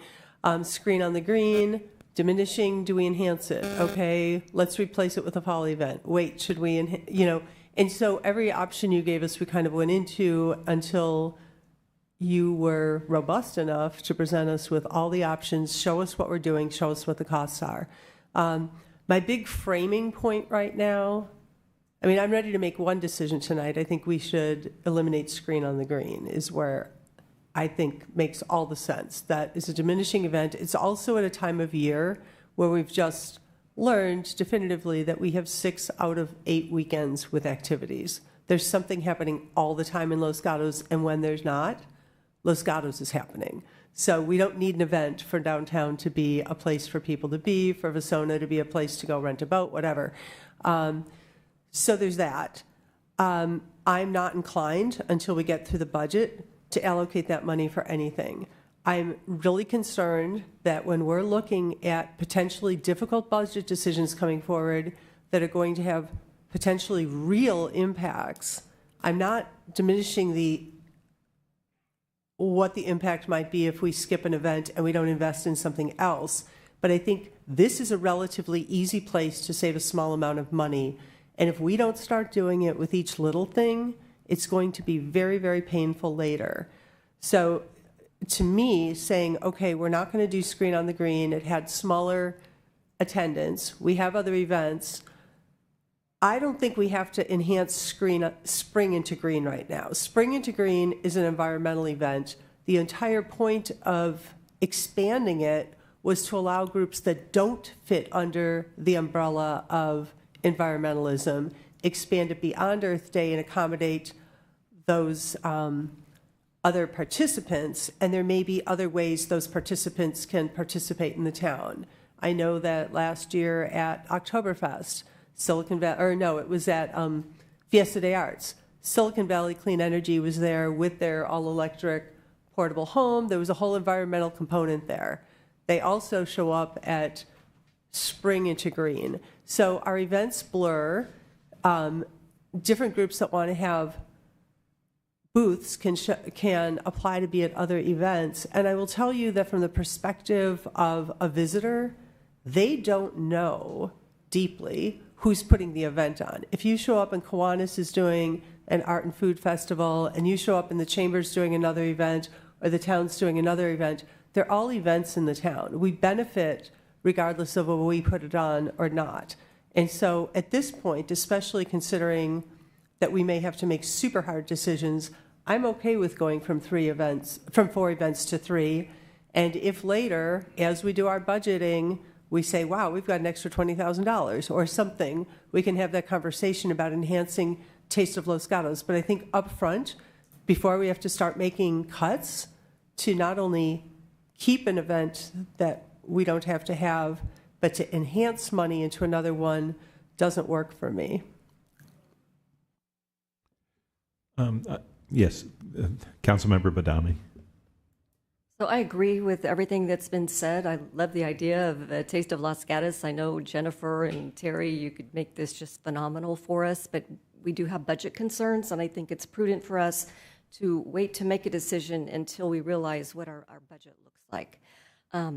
I think, again, I don't think we're ready to make a decision tonight until then, but I think I hear a decision with consensus that if I made a motion to eliminate screen on the green, that might be appropriate. So I could try doing that if the mayor feels that's appropriate at this time. Of course, I would also offer a friendly amendment to that, but first we probably ought to get a second. Okay, well, I move to eliminate screen on the green. That would be option 2.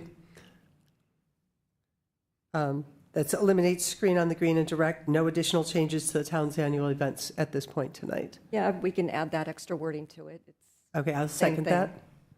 Okay, my amendment might be a little different than that, but we'll see where it goes. I would say that I think it's fine to eliminate spring on the green, but I would encourage town staff and the chamber to work collaboratively to come up with a fall event that is based on Taste of Los Gatos, but would have the subheading International Food and Cultural Festival to plant the seed for a future larger festival, and to encourage this collaboration between the chamber and the town to explore the potential upside revenue potential of doing this, because I don't want to get to the budget discussion and only be talking about things that we're going to cut. I want to also be talking about things that can raise the economic activity in this town, because some of it's been stagnant and we really need to get together to do that. So I would offer an amendment to say, and explore, and for the town and the chamber to explore an international food and cultural festival and bring that back with the budget, so that we do not make a decision on that till we have a fuller picture of what is really going on with the budget. I'll accept that, knowing that Jennifer, Lynn, and Terry Hope were amenable to the idea of an international food festival, incorporating that into the Taste of Los Gatos. So I would accept that friendly amendment. Someone else will have to second this, because I won't. I don't want to direct staff to do any more work at this point. I think that maybe we go forward this year and see how we can enhance Taste of Los Gatos next year, give it more time. So I won't be seconding it. Okay, I'm not sure where we are parliamentary, whether someone else could second that, but clearly the seconder doesn't accept it. I have another question. Can we do the first motion without an amendment and then see if a second motion can pass? Can we? I think parliamentary we can, but I'll say I won't be supporting just eliminating the one event that we have without looking toward the future. Mayor? Yeah, so I couldn't quite second your amendment, but I like a lot of what you were getting at, and I agree completely. I think that it's a pretty big decision to eliminate a little silly, but 25% of the events that Los Gatos does this evening, and so I love the idea of having town staff work with the chamber as we get into budget discussions on what working together could look like. I don't want to be so prescriptive as to assign it a name or say that it has to be a direct partnership. I think there's a lot of logistics involved if the town is a direct partner that can make it more complicated. So I would be more interested in having town staff work with the Los Gatos Chamber of Commerce to explore ways to work together to support community events like the Taste of Los Gatos. And those could be options, like sponsorship, because I know, the Los Gatos Montes Reno Police Foundation is a sponsor of Taste of Los Gatos, but isn't necessarily a, direct partner. So I would, especially because we're still unclear on budget and all of that, I wouldn't want to be so prescriptive, especially if we're not, guaranteeing money. But I support the concept of that. Okay, other comments? Yes, Councilmember Rennie. So I've been quiet listening so far, and I have no problem getting rid of this. I don't consider just because the town did an event, they're the only events that occur in Los Gatos. I look at the whole picture of what's put on by our nonprofits and the chamber and everybody, and then the town adds some also. I don't feel like the town has to do a certain amount, but we as the town should enable a larger package of things to occur. The report is basically pointing out that there's plenty of things going on in the fall, so I feel no need to keep screen on the green. I keep thinking about, and I know we've done it some, and maybe we have a new town manager, maybe put some fresh eyes on the idea of finding ways to reduce the cost for our nonprofit partners to put on events in the town. You know, that when we just charge them all of the cost for an event to occur, there isn't a lot of incentive for us to find ways to reduce it. If we're involved, there's more incentive to maybe reduce it. But I don't want to have, you know, I think, I forgot which council member just said it, but when we get involved in logistics, that becomes a little more complicated as a partner. So I am a little bit less of the idea that we get involved directly too much, but maybe we could spend more.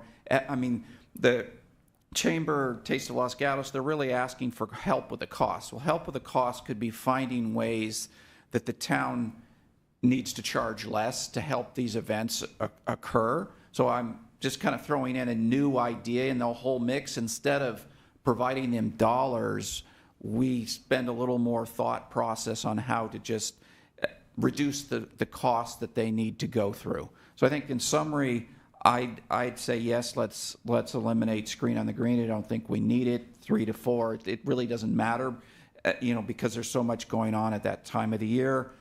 I am in favor of getting the full budget picture before we really commit anything to it. I think that covered all my thoughts. Okay, and just to remind folks, there was a motion, and the motion was modified. It did not have a second, so that motion has failed. And so we are open for further discussion or another motion. Vice Mayor. Okay, so with everything I've heard, so currently we have a motion to eliminate screen on the green. So I would make an amendment to move to make whatever. It would be a new motion. Oh, there's a new motion. Okay. So make a new motion to eliminate screen on the green and direct staff to work with the Chamber of Commerce to identify ways to support the Taste of Los Gatos in advance of our budget session, and work with our nonprofit partners to identify ways to reduce the costs of putting on events in Los Gatos. Okay, I would second that motion. I think that would move this along in an effective way, and obviously we're going to need to look at this in the context of the budget. Councilmember Risto. Thank you. I have a question for staff. What does this sound like in terms of hours, time, cost? I mean, is this a small lift? Is this very involved? And what can we get back out of that? Thank you for that question. I have a couple of thoughts, and then the town manager may want to follow up as well. So I've been writing these thoughts down, so they kind of came in order before the motion was made. But one thing that we could do is this year what we did, because we knew we were going to be kind of snug on space for Spring into Green, is we did a sustainability focus groups first, and then we opened it up to other groups after. We can come back to you during the budget conversation or at some point and let you know if we had to turn anybody away. That may give you a peace of mind if you really do want to expand that. Another thing we can do through the budget process is we could look at the events we do now and try to reimagine them and see if there's some changes that could be made, or some, you know, like we're doing with the 4th of July by moving it to the morning. I mean, I don't know what some of the costs are going to be that are coming down the pipeline, but we can look at that and see if there's any other savings that we can squeeze out of the current events that would then be available. And then as far as the costs go, so currently the town council has directed that the permit costs for nonprofits are subsidized at 75%. So the permit cost is just under $200 for a special event to have an event. The fees that become, I think, difficult that are not subsidized are the park use fees and like the police fees or the Parks and Public Works fees. So those are the ones that tend to be expensive, excuse me, as well as the ABVs. So if someone does a major road closure like North Santa Cruz, we do require those ABVs to go into place. And they take 2 to 3 staff members because they have to be able to be manned at all times so they can be moved. And then there's a trailer and there's a whole component to set up and break down. We also have to provide breaks for those staff members and various shifts. So that's when that price really starts to rise. So we can take a look at that. We can work with the chamber and see how we can support them. I do agree with the vice mayor's comments that when the town does become a partner in making direction, we then have two boards. We would have the chamber board and then the town council providing direction, depending on what that partnership structure looks like. So it could actually add a lot of layers to making decisions in the event. And I'm not sure if that's what the chamber had in mind, given that this is, their originating event, so I don't want to speak on behalf of that.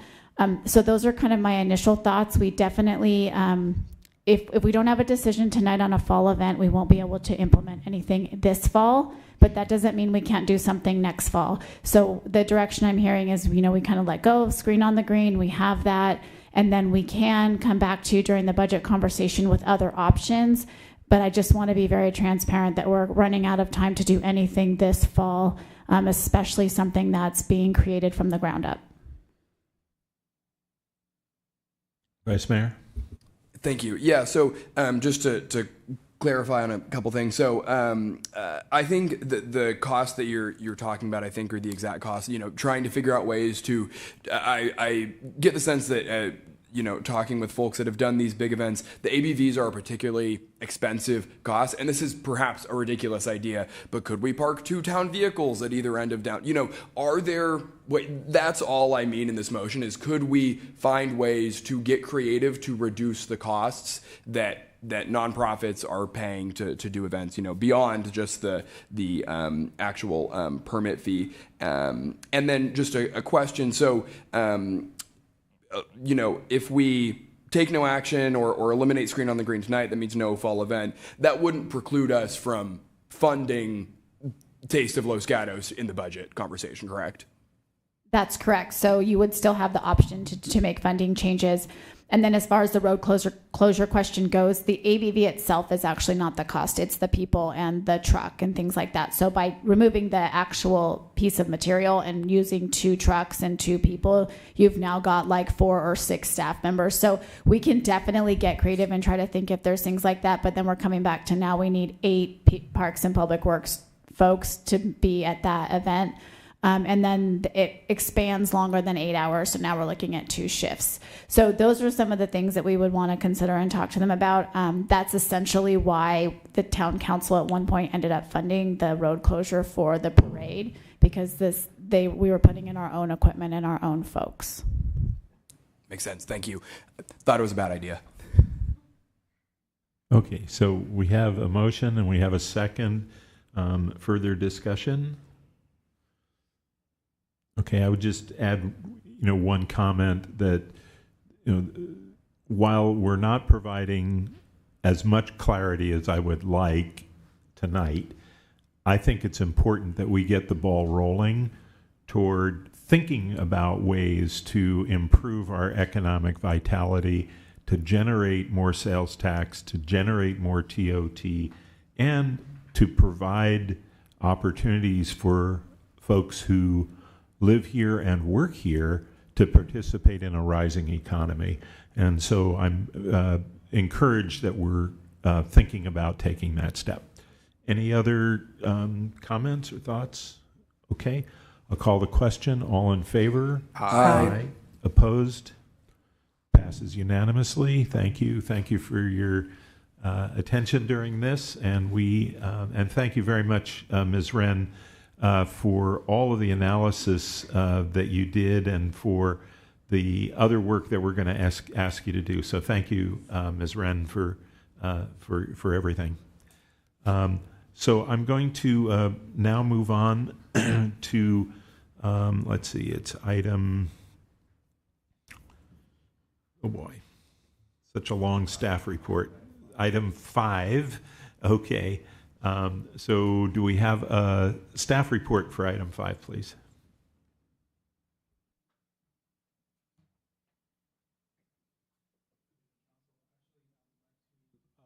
Provide a presentation, if I may.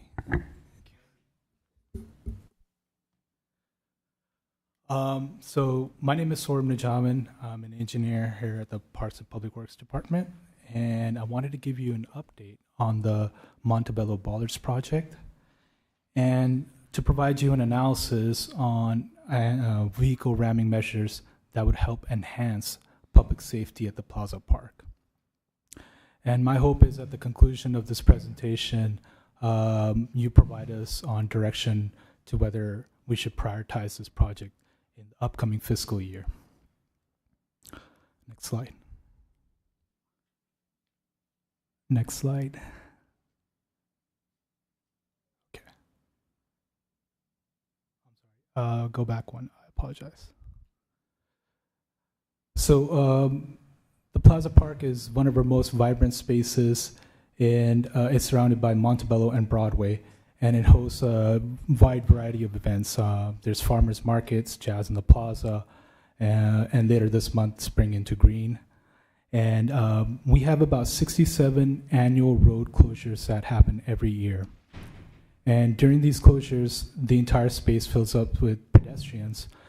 And we realize enhancing public safety for these pedestrians is one of the key priorities for the town. Next slide. In February of 2023, staff came to council to request additional resources to help manage and support these events. And one of the issues that was happening was traffic management was inconsistent from event to event, and we needed some way to make it more uniform and to reduce some of the liability that the town was at risk for. And so we asked for closures to be limited to 8 per year. And at the time, no action was taken, but fast forward to May of 2024, and council allocated $50,000 for the purpose of designing and constructing bollards. In October of 2024, staff produced a CIP project that was advertised, and we received 7 bids, and they ranged from $70,000 to $193,000, exceeding well beyond our budget amount. In February of this year, we rejected those bids, and we proceeded to do an in-depth analysis of various types of road closures. And for this analysis, we reached out to all our stakeholders. We talked to PD, we talked to event organizers, our internal event staff management, we talked to fire, maintenance, and then we tried to formulate and find out which closures work best for all these stakeholders. Next slide, please. So one of the first options we looked at is the movable anti-vehicle barrier option, which can be seen in blue here. These barriers offer a high level of protection, but they're very staff intensive as they require staff to come in and place these barriers. If we were to deploy these for 67 events every year, they would cost about $135,000 a year. Next slide. And we also looked at concrete barriers, which are K-rail barriers, and these water-filled barriers as well. Both of these options are also very staff intensive and would cost the city a lot of money every year. We also looked at movable planter boxes, which are very nice to look at, but the problem is they have wheels underneath and they don't really provide any level of protection. So these options were not did not meet all of our stakeholders' needs. Next slide. So one of the clear leaders continued to be the bollards, as was the case previously. And one of the best things about the bollards is accessibility. It's easy for an event manager or a staff member to go in and pull the bollard out of its capsule, lock it in place. And in case if there's an emergency vehicle that needs to get through, they can unlock the bollard, put it back in its capsule. And there's very little maintenance, and it does provide moderate level of protection from vehicles. The only takeaway drawback is there's a bit of a upfront investment that needs to be spent in order to install these bollards. Next slide. Another popular option with our stakeholders was permanent closure of roads. And examples of this can be seen in Castro Street in Mountain View or Santana Row in San Jose. And one of the best things about these permanent closures is you don't really have any operating costs. You just place permanent barriers and you just leave them there, and you get a high level of protection. One of the problems of doing permanent road closures on Montebello and Broadway is there's a lot of facilities like the post office, there's a Frontier office, and there's a business that's fronting Montebello that will be impacted by this. Next slide. So I wanted to provide an overall summary of all the closures, and this can be seen in attachment 1 of the staff report. If you look closely here, the two most popular options were the traffic bollard, which was approved by 5 out of 5 stakeholders, and that was the same case with our permanent road closures. But staff still recommends traffic bollards because they're so easy for anybody to use, and they have a very small footprint. So we can even install them in sidewalks because there's always a potential of vehicles getting onto the sidewalk. Whereas permanent road closures, they're also very nice, but the only drawback is it may impact traffic circulation in the area. There's a business there that might get impacted negatively because they're fronting Montebello Road. And we would have to enter into negotiations with the post office and Frontier and the business to find ways to alleviate their concerns as well. Next slide. So in order to proceed with the installation of bollards, initially we had an allocation of $50,000, but we need about $275,000. So we would need an additional $225,000 to implement the project. Next slide. So in conclusion, we realized that public safety and event facilitation is one of the strategic priorities for the town. And staff feels that bollards help us achieve those goals. So we would like to get direction on whether this project should be prioritized in the upcoming fiscal year. Now I'll open it up for Q&A. Thank you. So I did have a question, and then we'll go to public comment.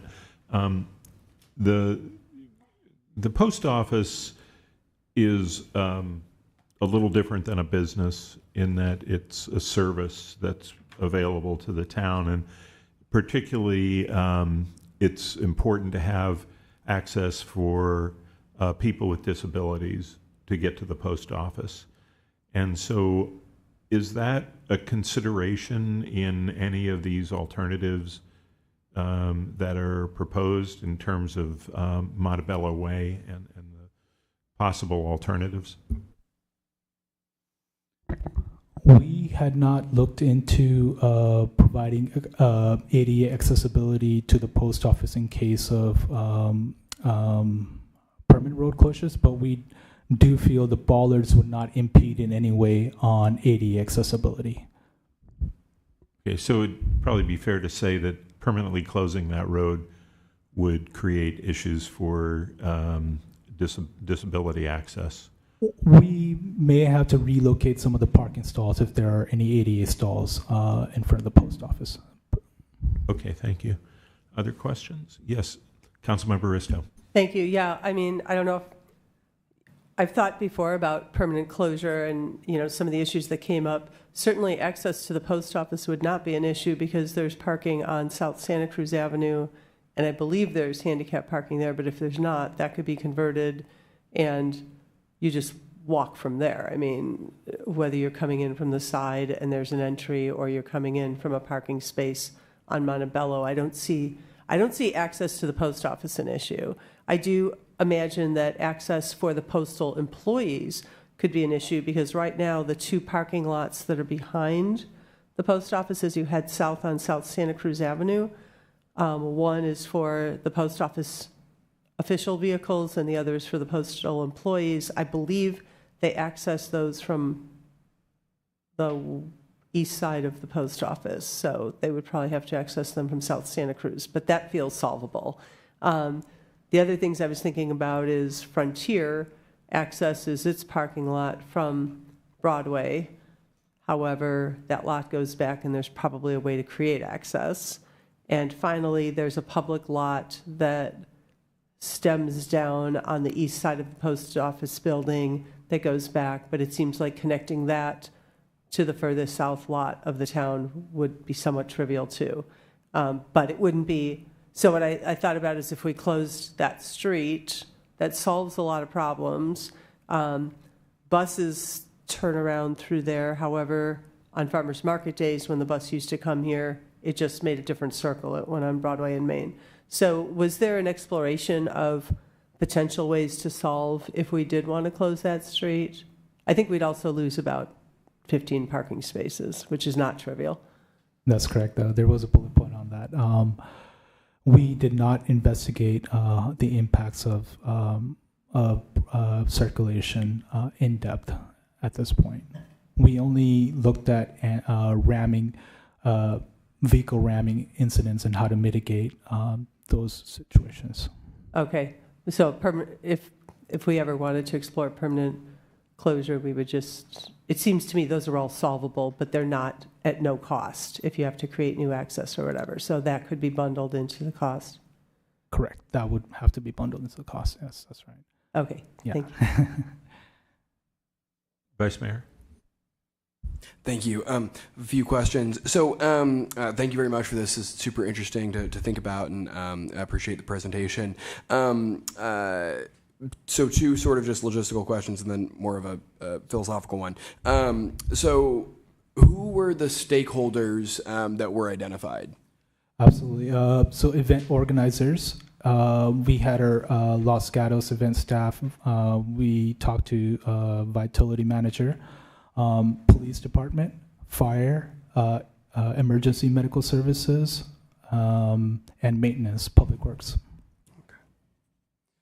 Great, thank you. And then what was the $70,000 bid? Because that's not that far off of what we had budgeted. Mm-hmm. What was that proposal? So the $70,000 bid was actually an incorrect bid. They did not bid per plans because we had asked for a 6-inch bollard and they had bid for a 4-inch bollard. So when I started discussion with that low bid contractor, he wanted to change his bid amount. So it was going to climb. Okay, got it. Okay, that's helpful. And then lastly, so have we explored the possibility of doing a partial permanent road closure of all of Montebello up until it turns into Broadway? Because then you're, and then you could put traffic bollards on, where Broadway intersects with South Santa Cruz, and maybe that's all birds one stone, but maybe not. That was one of the alternatives in our initial capital project, but we did not go too far in depth with that. We just focused on doing closure for the entire area, but that's something we can evaluate. Yeah, I think that'd be something worth looking into, because I think that addresses some of the traffic, parking lot, getting to the post office concerns, and still accomplishing our goals here. So thanks. Thank you. The director. Yeah, if I may, Nicole Burnham, Director, Parks and Public Works, just to supplement the good work of Saurabh that he's doing getting you through this issue. When we did discuss the idea of road closure, we haven't done in-depth analysis, but we did talk about how Frontier might be able to access their property and what that might look like. We know there are some easements there, but we need to do additional investigation. Saurabh mentioned that we did we did talk about whether we could just do a closure of Montebello, because we think there's benefit to that.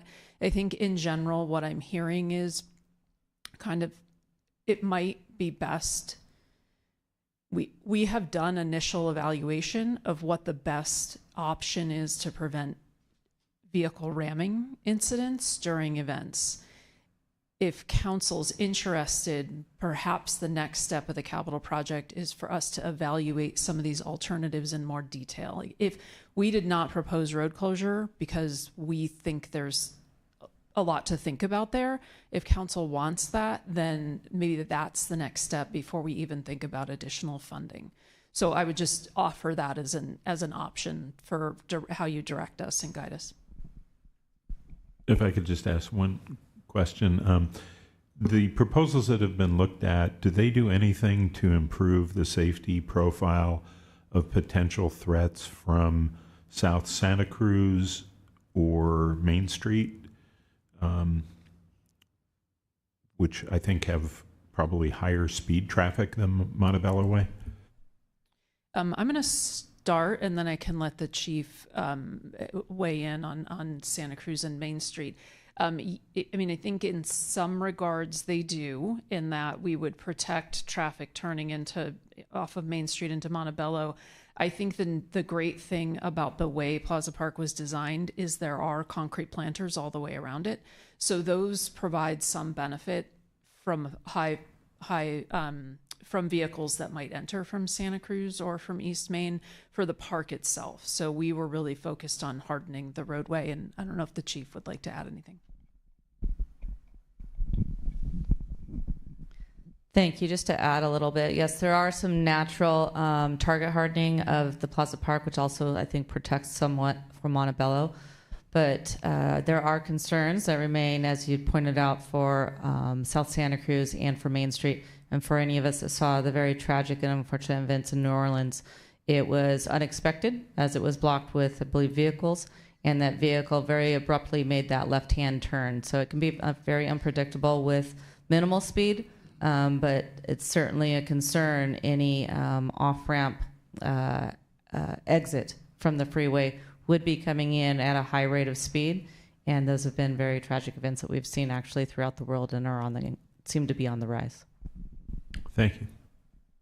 Councilmember Rusto. Thank you.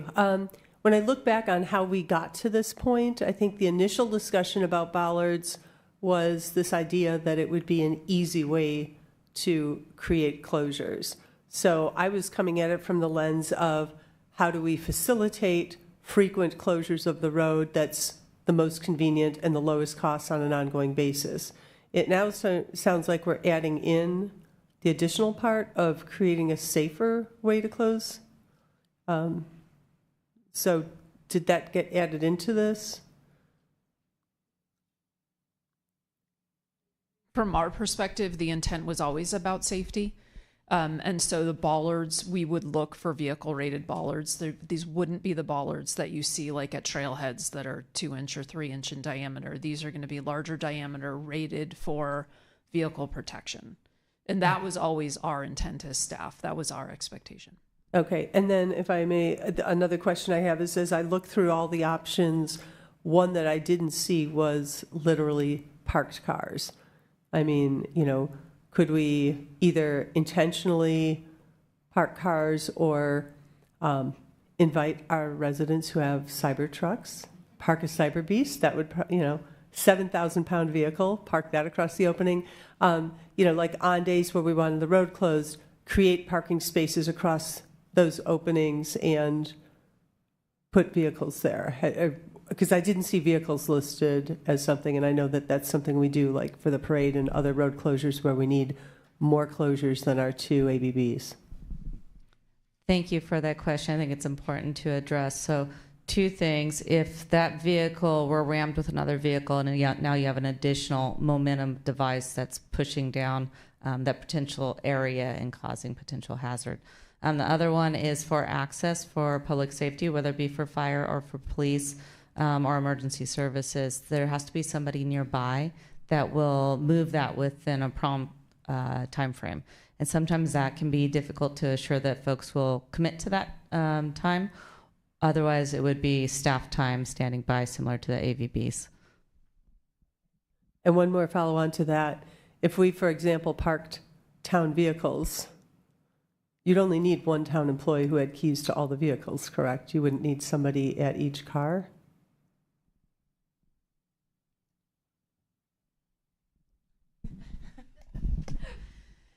So you have to be able to actually move all the vehicles at once. So if a fire truck has to come through, you'd have to be able to have an ingress and an egress for them.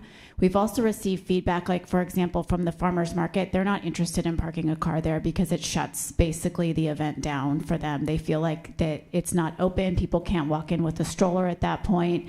It creates issues with the access. That, now you have a small curb cut. You have to get someone up on the curb and then they're back down to come into farmers market. So while the cars, and I don't want to get too far in the safety because that's not my wheelhouse, but though they have been used in the past as something that will do for a road closure or for an added piece, it's really not the long-term solution, both from the perspective of creating an environment that's welcoming, that's accessible for folks, and then one that really works staff-wise, because you do have to have every single one of them to be able to be staffed. Okay, thank you. Okay, thank you, Vice Mayor, and then I do need to go to public comments. Oh, thank you. Yeah, so I actually had sort of a similar question to Councilman Baristo. So I am also a little bit concerned about how big of a thing this is becoming, and not only with the cost, but sort of the elements involved. So I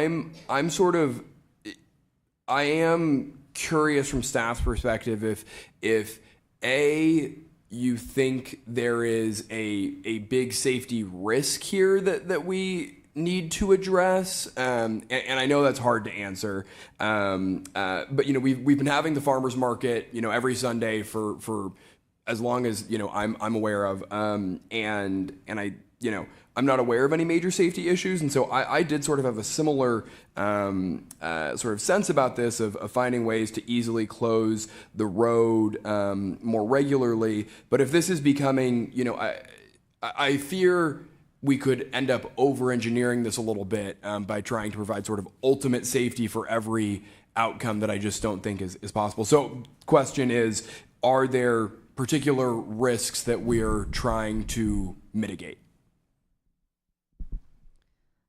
I would address it more as risk management. I know in the last couple of years, just last year we saw San Jose, they had an incident where a car came through, I think it was one of their holiday festivities that was shut down in the area.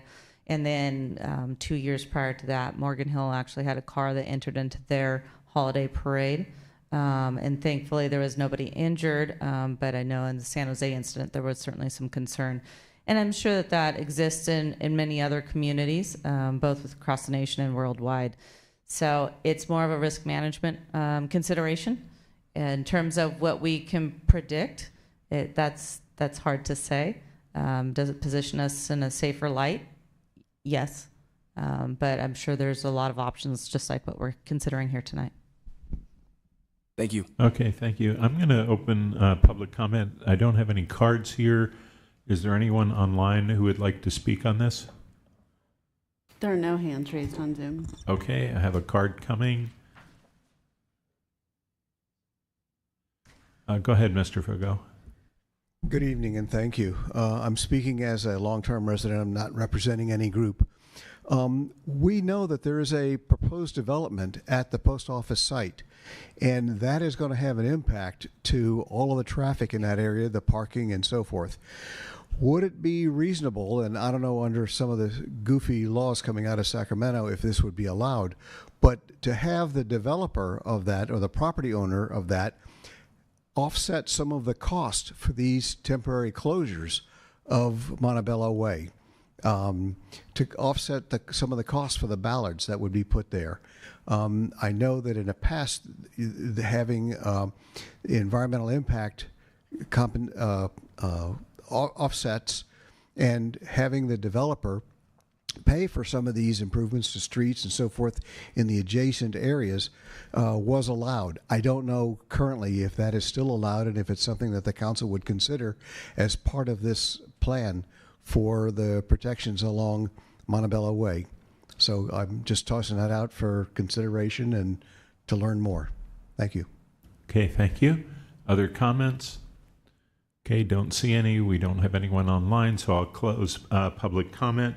Go back to the council for discussion, questions, or a motion. Councilmember Badami. Thank you. So I appreciate the Vice Mayor's comments. I actually kind of have the same questions that you do. Is there a big safety risk right now? Is there an urgency to this? I mean, we've been operating the farmers market for years and nothing has happened.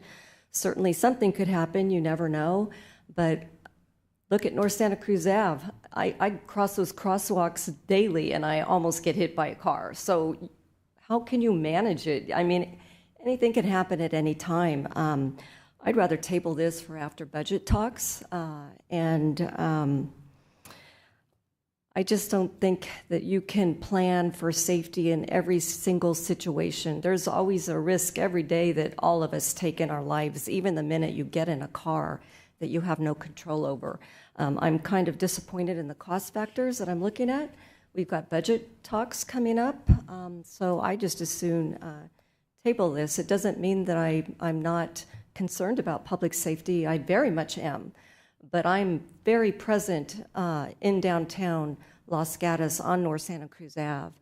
And I think that in being prudently, fiscally responsible, I don't see the urgency right now in spending this money.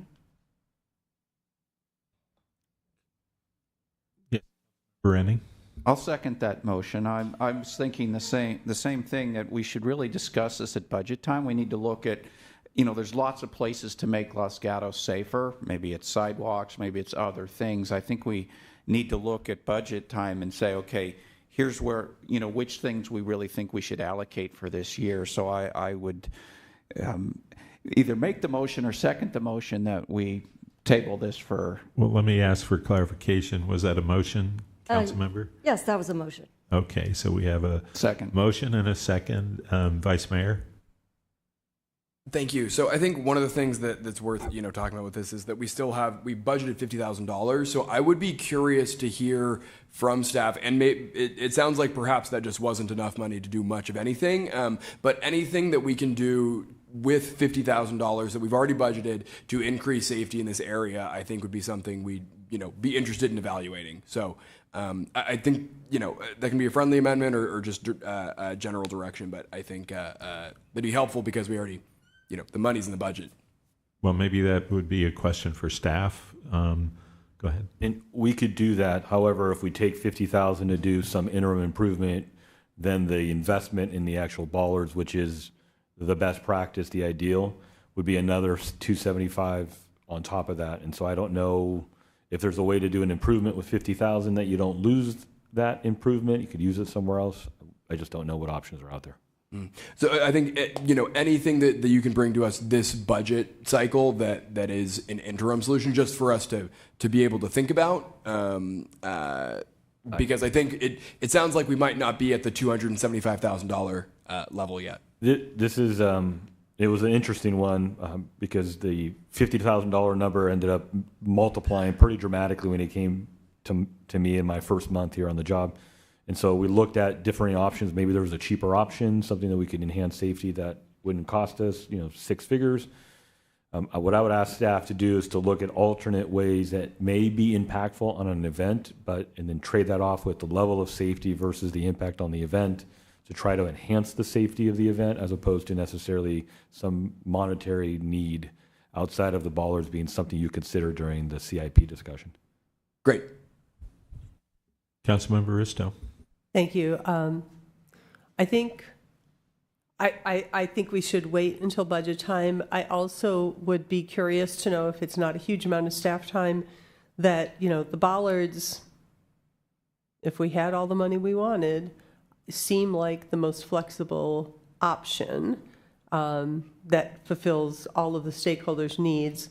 Another one that could potentially fulfill all of the stakeholders' needs would be partial closure or full closure, and that's not going to come at no cost. So I think for me, whether we make this decision this year or next year, I'm not going to be able to make that decision without knowing what the relative hard cost is for a closure. That would be an upfront cost that endures. The bollards would be an upfront cost with minimal maintenance, but I would want to compare that and also the discussion of potentially just closing Montebello but not Broadway. I don't know if that's fewer bollards. That sounds to me like that would be the same just to bollard it. So I guess one discussion was closing Montebello completely, permanently, and then potentially having bollards just for the Broadway side. The other thing I thought about was bollards that block the street need to be the removable ones, but it was brought up that you might need more enhancement on Broadway because of the large sidewalks. I would like to know what the cost would be to put something permanent in there, that wouldn't be removable. So it could be permanent bollards or extended planters or something. What would that look like when it comes to budget time? We can take a look at that. Okay, can that be part of the motion? Or that can it be a separate motion that? I think, are you trying to look for a price, so when you're making a decision on a permanent closure versus bollards for a Right, so when capital we come project? to budget time, if we say we can't afford any of this, who cares? But if we think we want to spend the money on it, what are the relative differences between bollards, bollard with partial closure, full closure, and what are all the downsides to that? We can look at that. Right now, what the plan is to bifurcate our capital projects into 3 tiers. The first tier being one that we would actually appropriate, where the council will say in 25, 26, we want to do a $275,000 bollard project. Here it is. Or a tier 2, which is we don't believe we have the staff capacity to perform it, so we're not going to budget it in the year, but we're going to list it as one of those projects that we would want to tee up if we have the capacity, at which point, when we're ready for it, we would be asking for an appropriation authority out of cycle for that. And then tier 3 would be projects that aren't necessarily contemplated in the next 5 years, come up on a plan, whether it's a bicycle master plan. And so the concern is this is the type of project that wouldn't necessarily fall into tier 1 or tier 2. It didn't appear on the 5-year CIP. And so if we're bifurcating projects, I would say, depending on the criteria you want to use, an enhancement of an existing infrastructure is probably more of a priority than a new infrastructure improvement that you may want to be considering. So you may want to take it out of cycle. So we could do that. Let us get an estimate as to what that cost is, and then you can have that. That sounds good to me. And also, just because we allocated kind of from the dais $50,000, I feel no compulsion to spend that right now. So I would not support finding a way to spend $50,000. If we can find a way to save $50,000, that sounds better to me right now. Thank you. I'm going to just add a comment and then call a question. My comment is that while it started out as, I think, a worthwhile project in that it would, as the chief said, it's a risk management and it would lower our risk for a reasonable amount of money.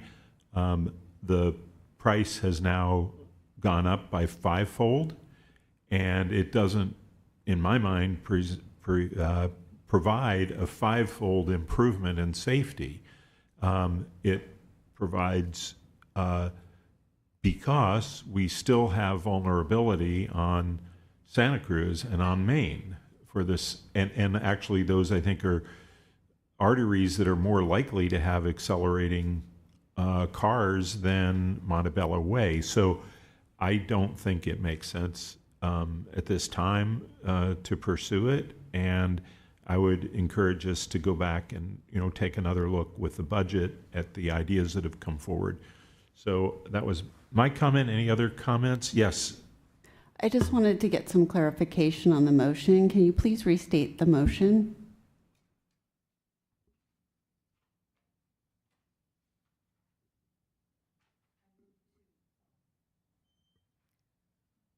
I move to accept the report this evening and to not make any decision as far as safety enhancements or expenditure of $50,000 at this time with all the alternatives that were provided.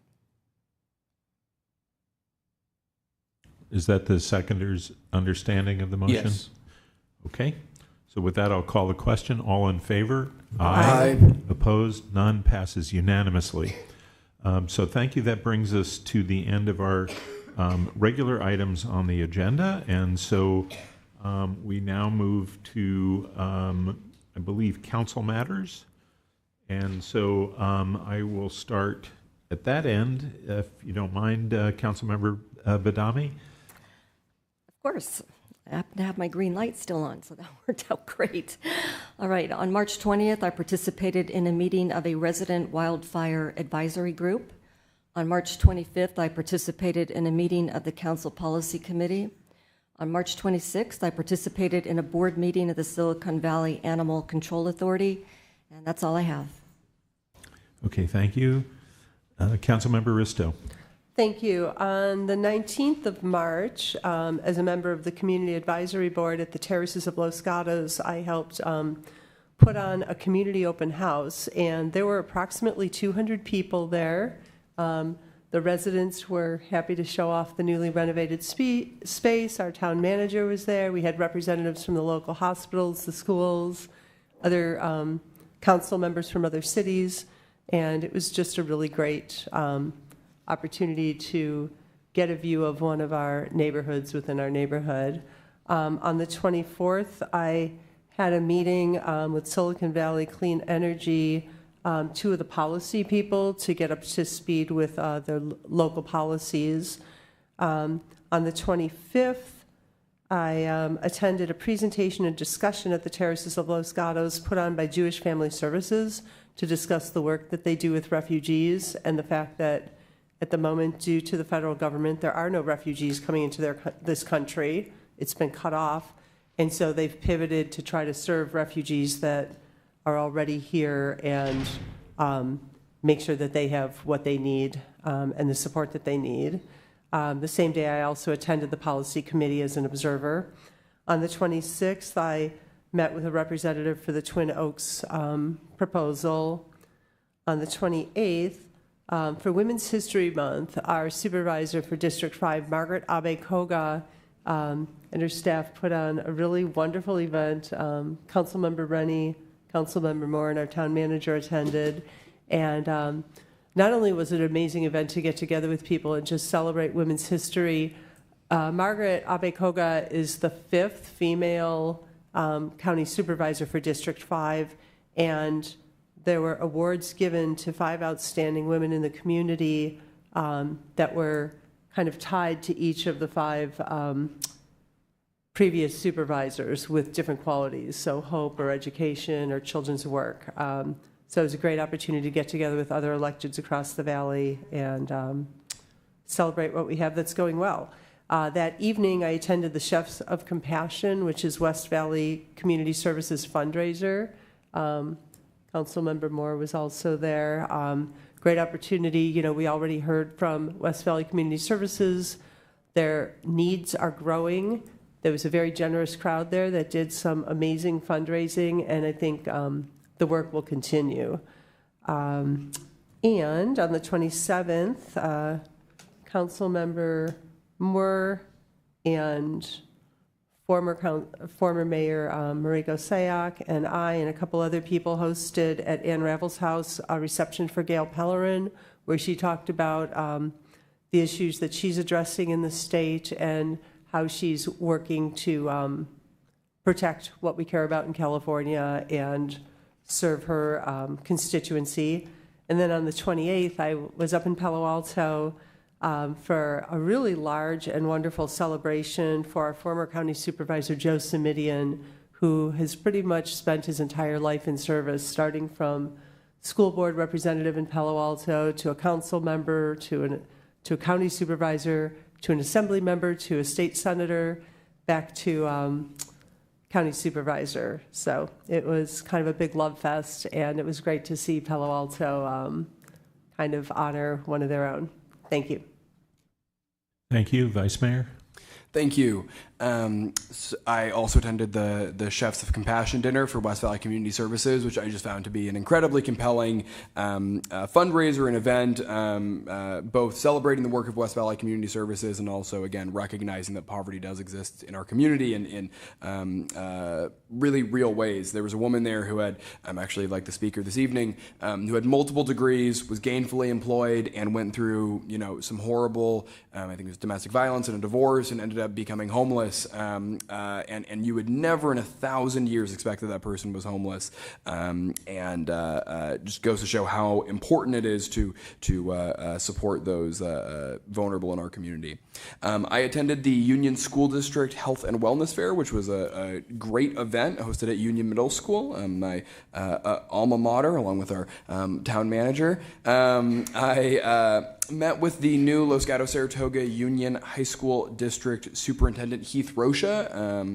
We had a great conversation. One of the big things that's going on for the district is that they're transitioning over to district elections. So this will be their first time with different district elections. They're a little bit different than the town in that they have big parts of the mountain community that they're having to figure out, and also two cities to represent. So I thought that was interesting to hear about. Also talked about the ways that we can all do more to support the young people in our community. I attended the Plant-Based Advocates Potluck, which was a great event with a great local nonprofit. I attended the Los Gatos Anti-Racism Coalition's book club. This month we read On Tyranny, 20 Lessons from the 20th Centuries, and it was incredibly eye-opening, a very good conversation about the things we all need to do to protect our community from authoritarianism. I also attended the SV at Home Affordable Housing Elected Officials Roundtable, which a big part of that conversation was the current challenges for financing affordable housing. It's a big struggle, and a lot of other cities are having the same issues that I think are often are going to be coming in front of us, that cities like Sunnyvale, zoned for, a lot of housing, and they're getting a lot of townhomes because that's what pencils. And so they're really worried about the sort of no net loss issues and things like that. And then finally, as y'all know, I'm very passionate about supporting young people, and so I just wanted to highlight, I compiled a list of opportunities for young people to participate in the summer. This goes from kids as young as 4 up through college. I did this because I remember when I was in college, it was incredibly hard to find internships and ways to get involved, and so wanted to put those together. When I was in high school, I did not participate in internships. I did landscaping for a friend with a lot of property in Los Gatos, and had some odd jobs, was a lifeguard, but I feel like kids have a lot of pressure on them nowadays to get internships and get involved, so I wanted to help however I could. So you can find that on my website under Youth Opportunities. Councilmember Rennie? Since the last council meeting, I attended the mentioned Women's History Month lunch and the Silicon Valley Clean Energy Risk Oversight Committee. Thank you. I attended a lot of meetings outside, but I wanted to speak about just one that is one of the most impactful things that I've been involved in since being mayor, and that was an invitation to the second grade science expo at the Stratford School. And I was invited to 4 second grade classrooms who talked about saving the bees, and they brought up panels of 6 children at a time, and they each spoke for 1 minute about the importance of saving the bees and the ways that we can do something local to actually make a difference, and how important it was. And I learned more in half an hour than I have in a very, very long time. And they each did a brochure, and there was a video, and there was Q&A and dioramas, and then I moved to the next second grade class. And I didn't spend as much time with each of them, but it was an incredible morning. The amount of learning, the amount of knowledge that's going on at Stratford School is very impressive, and I want to thank the second grade teachers, Mrs. Shika Kandalwal, Mrs. Shilpa Panjanula, Mrs. Swati Nayak, and Mrs. Trina Ha. And it was an amazing event that I will always remember. Plus, I walked away with a wildflower seed ball to plant at home that they all worked on. So an incredible opportunity to interact with our young folks. So with that, I will move to town manager matters. Thank you, Mr. Mayor. We have a wonderful CERT program, and last month we graduated 10 residents from Monteserino and town of Los Gatos into the CERT program after completing 21 hours of disaster preparedness training. We are also looking at the third annual Are You Prepared meet and greet, which will occur on May 1st from 5:30 to 7 at the Calvary Church. This workshop covers building emergency kits, operating generators.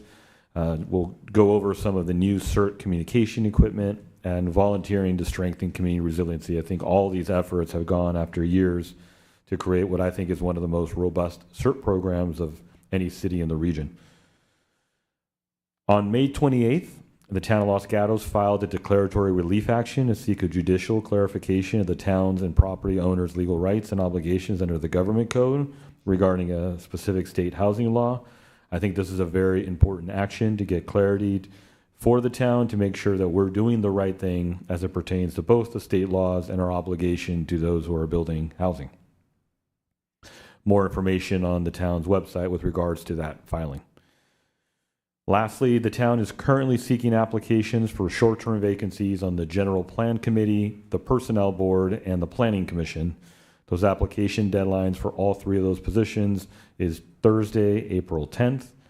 For further details, we have a location on our website that you can look to. So we encourage all residents, if they have an interest in the town and have a little bit of time they want to dedicate, or in the case of the Planning Commission, a lot of time, we ask that they come forth and file an application. With that, I'll turn it back to you, Mr. Mayor.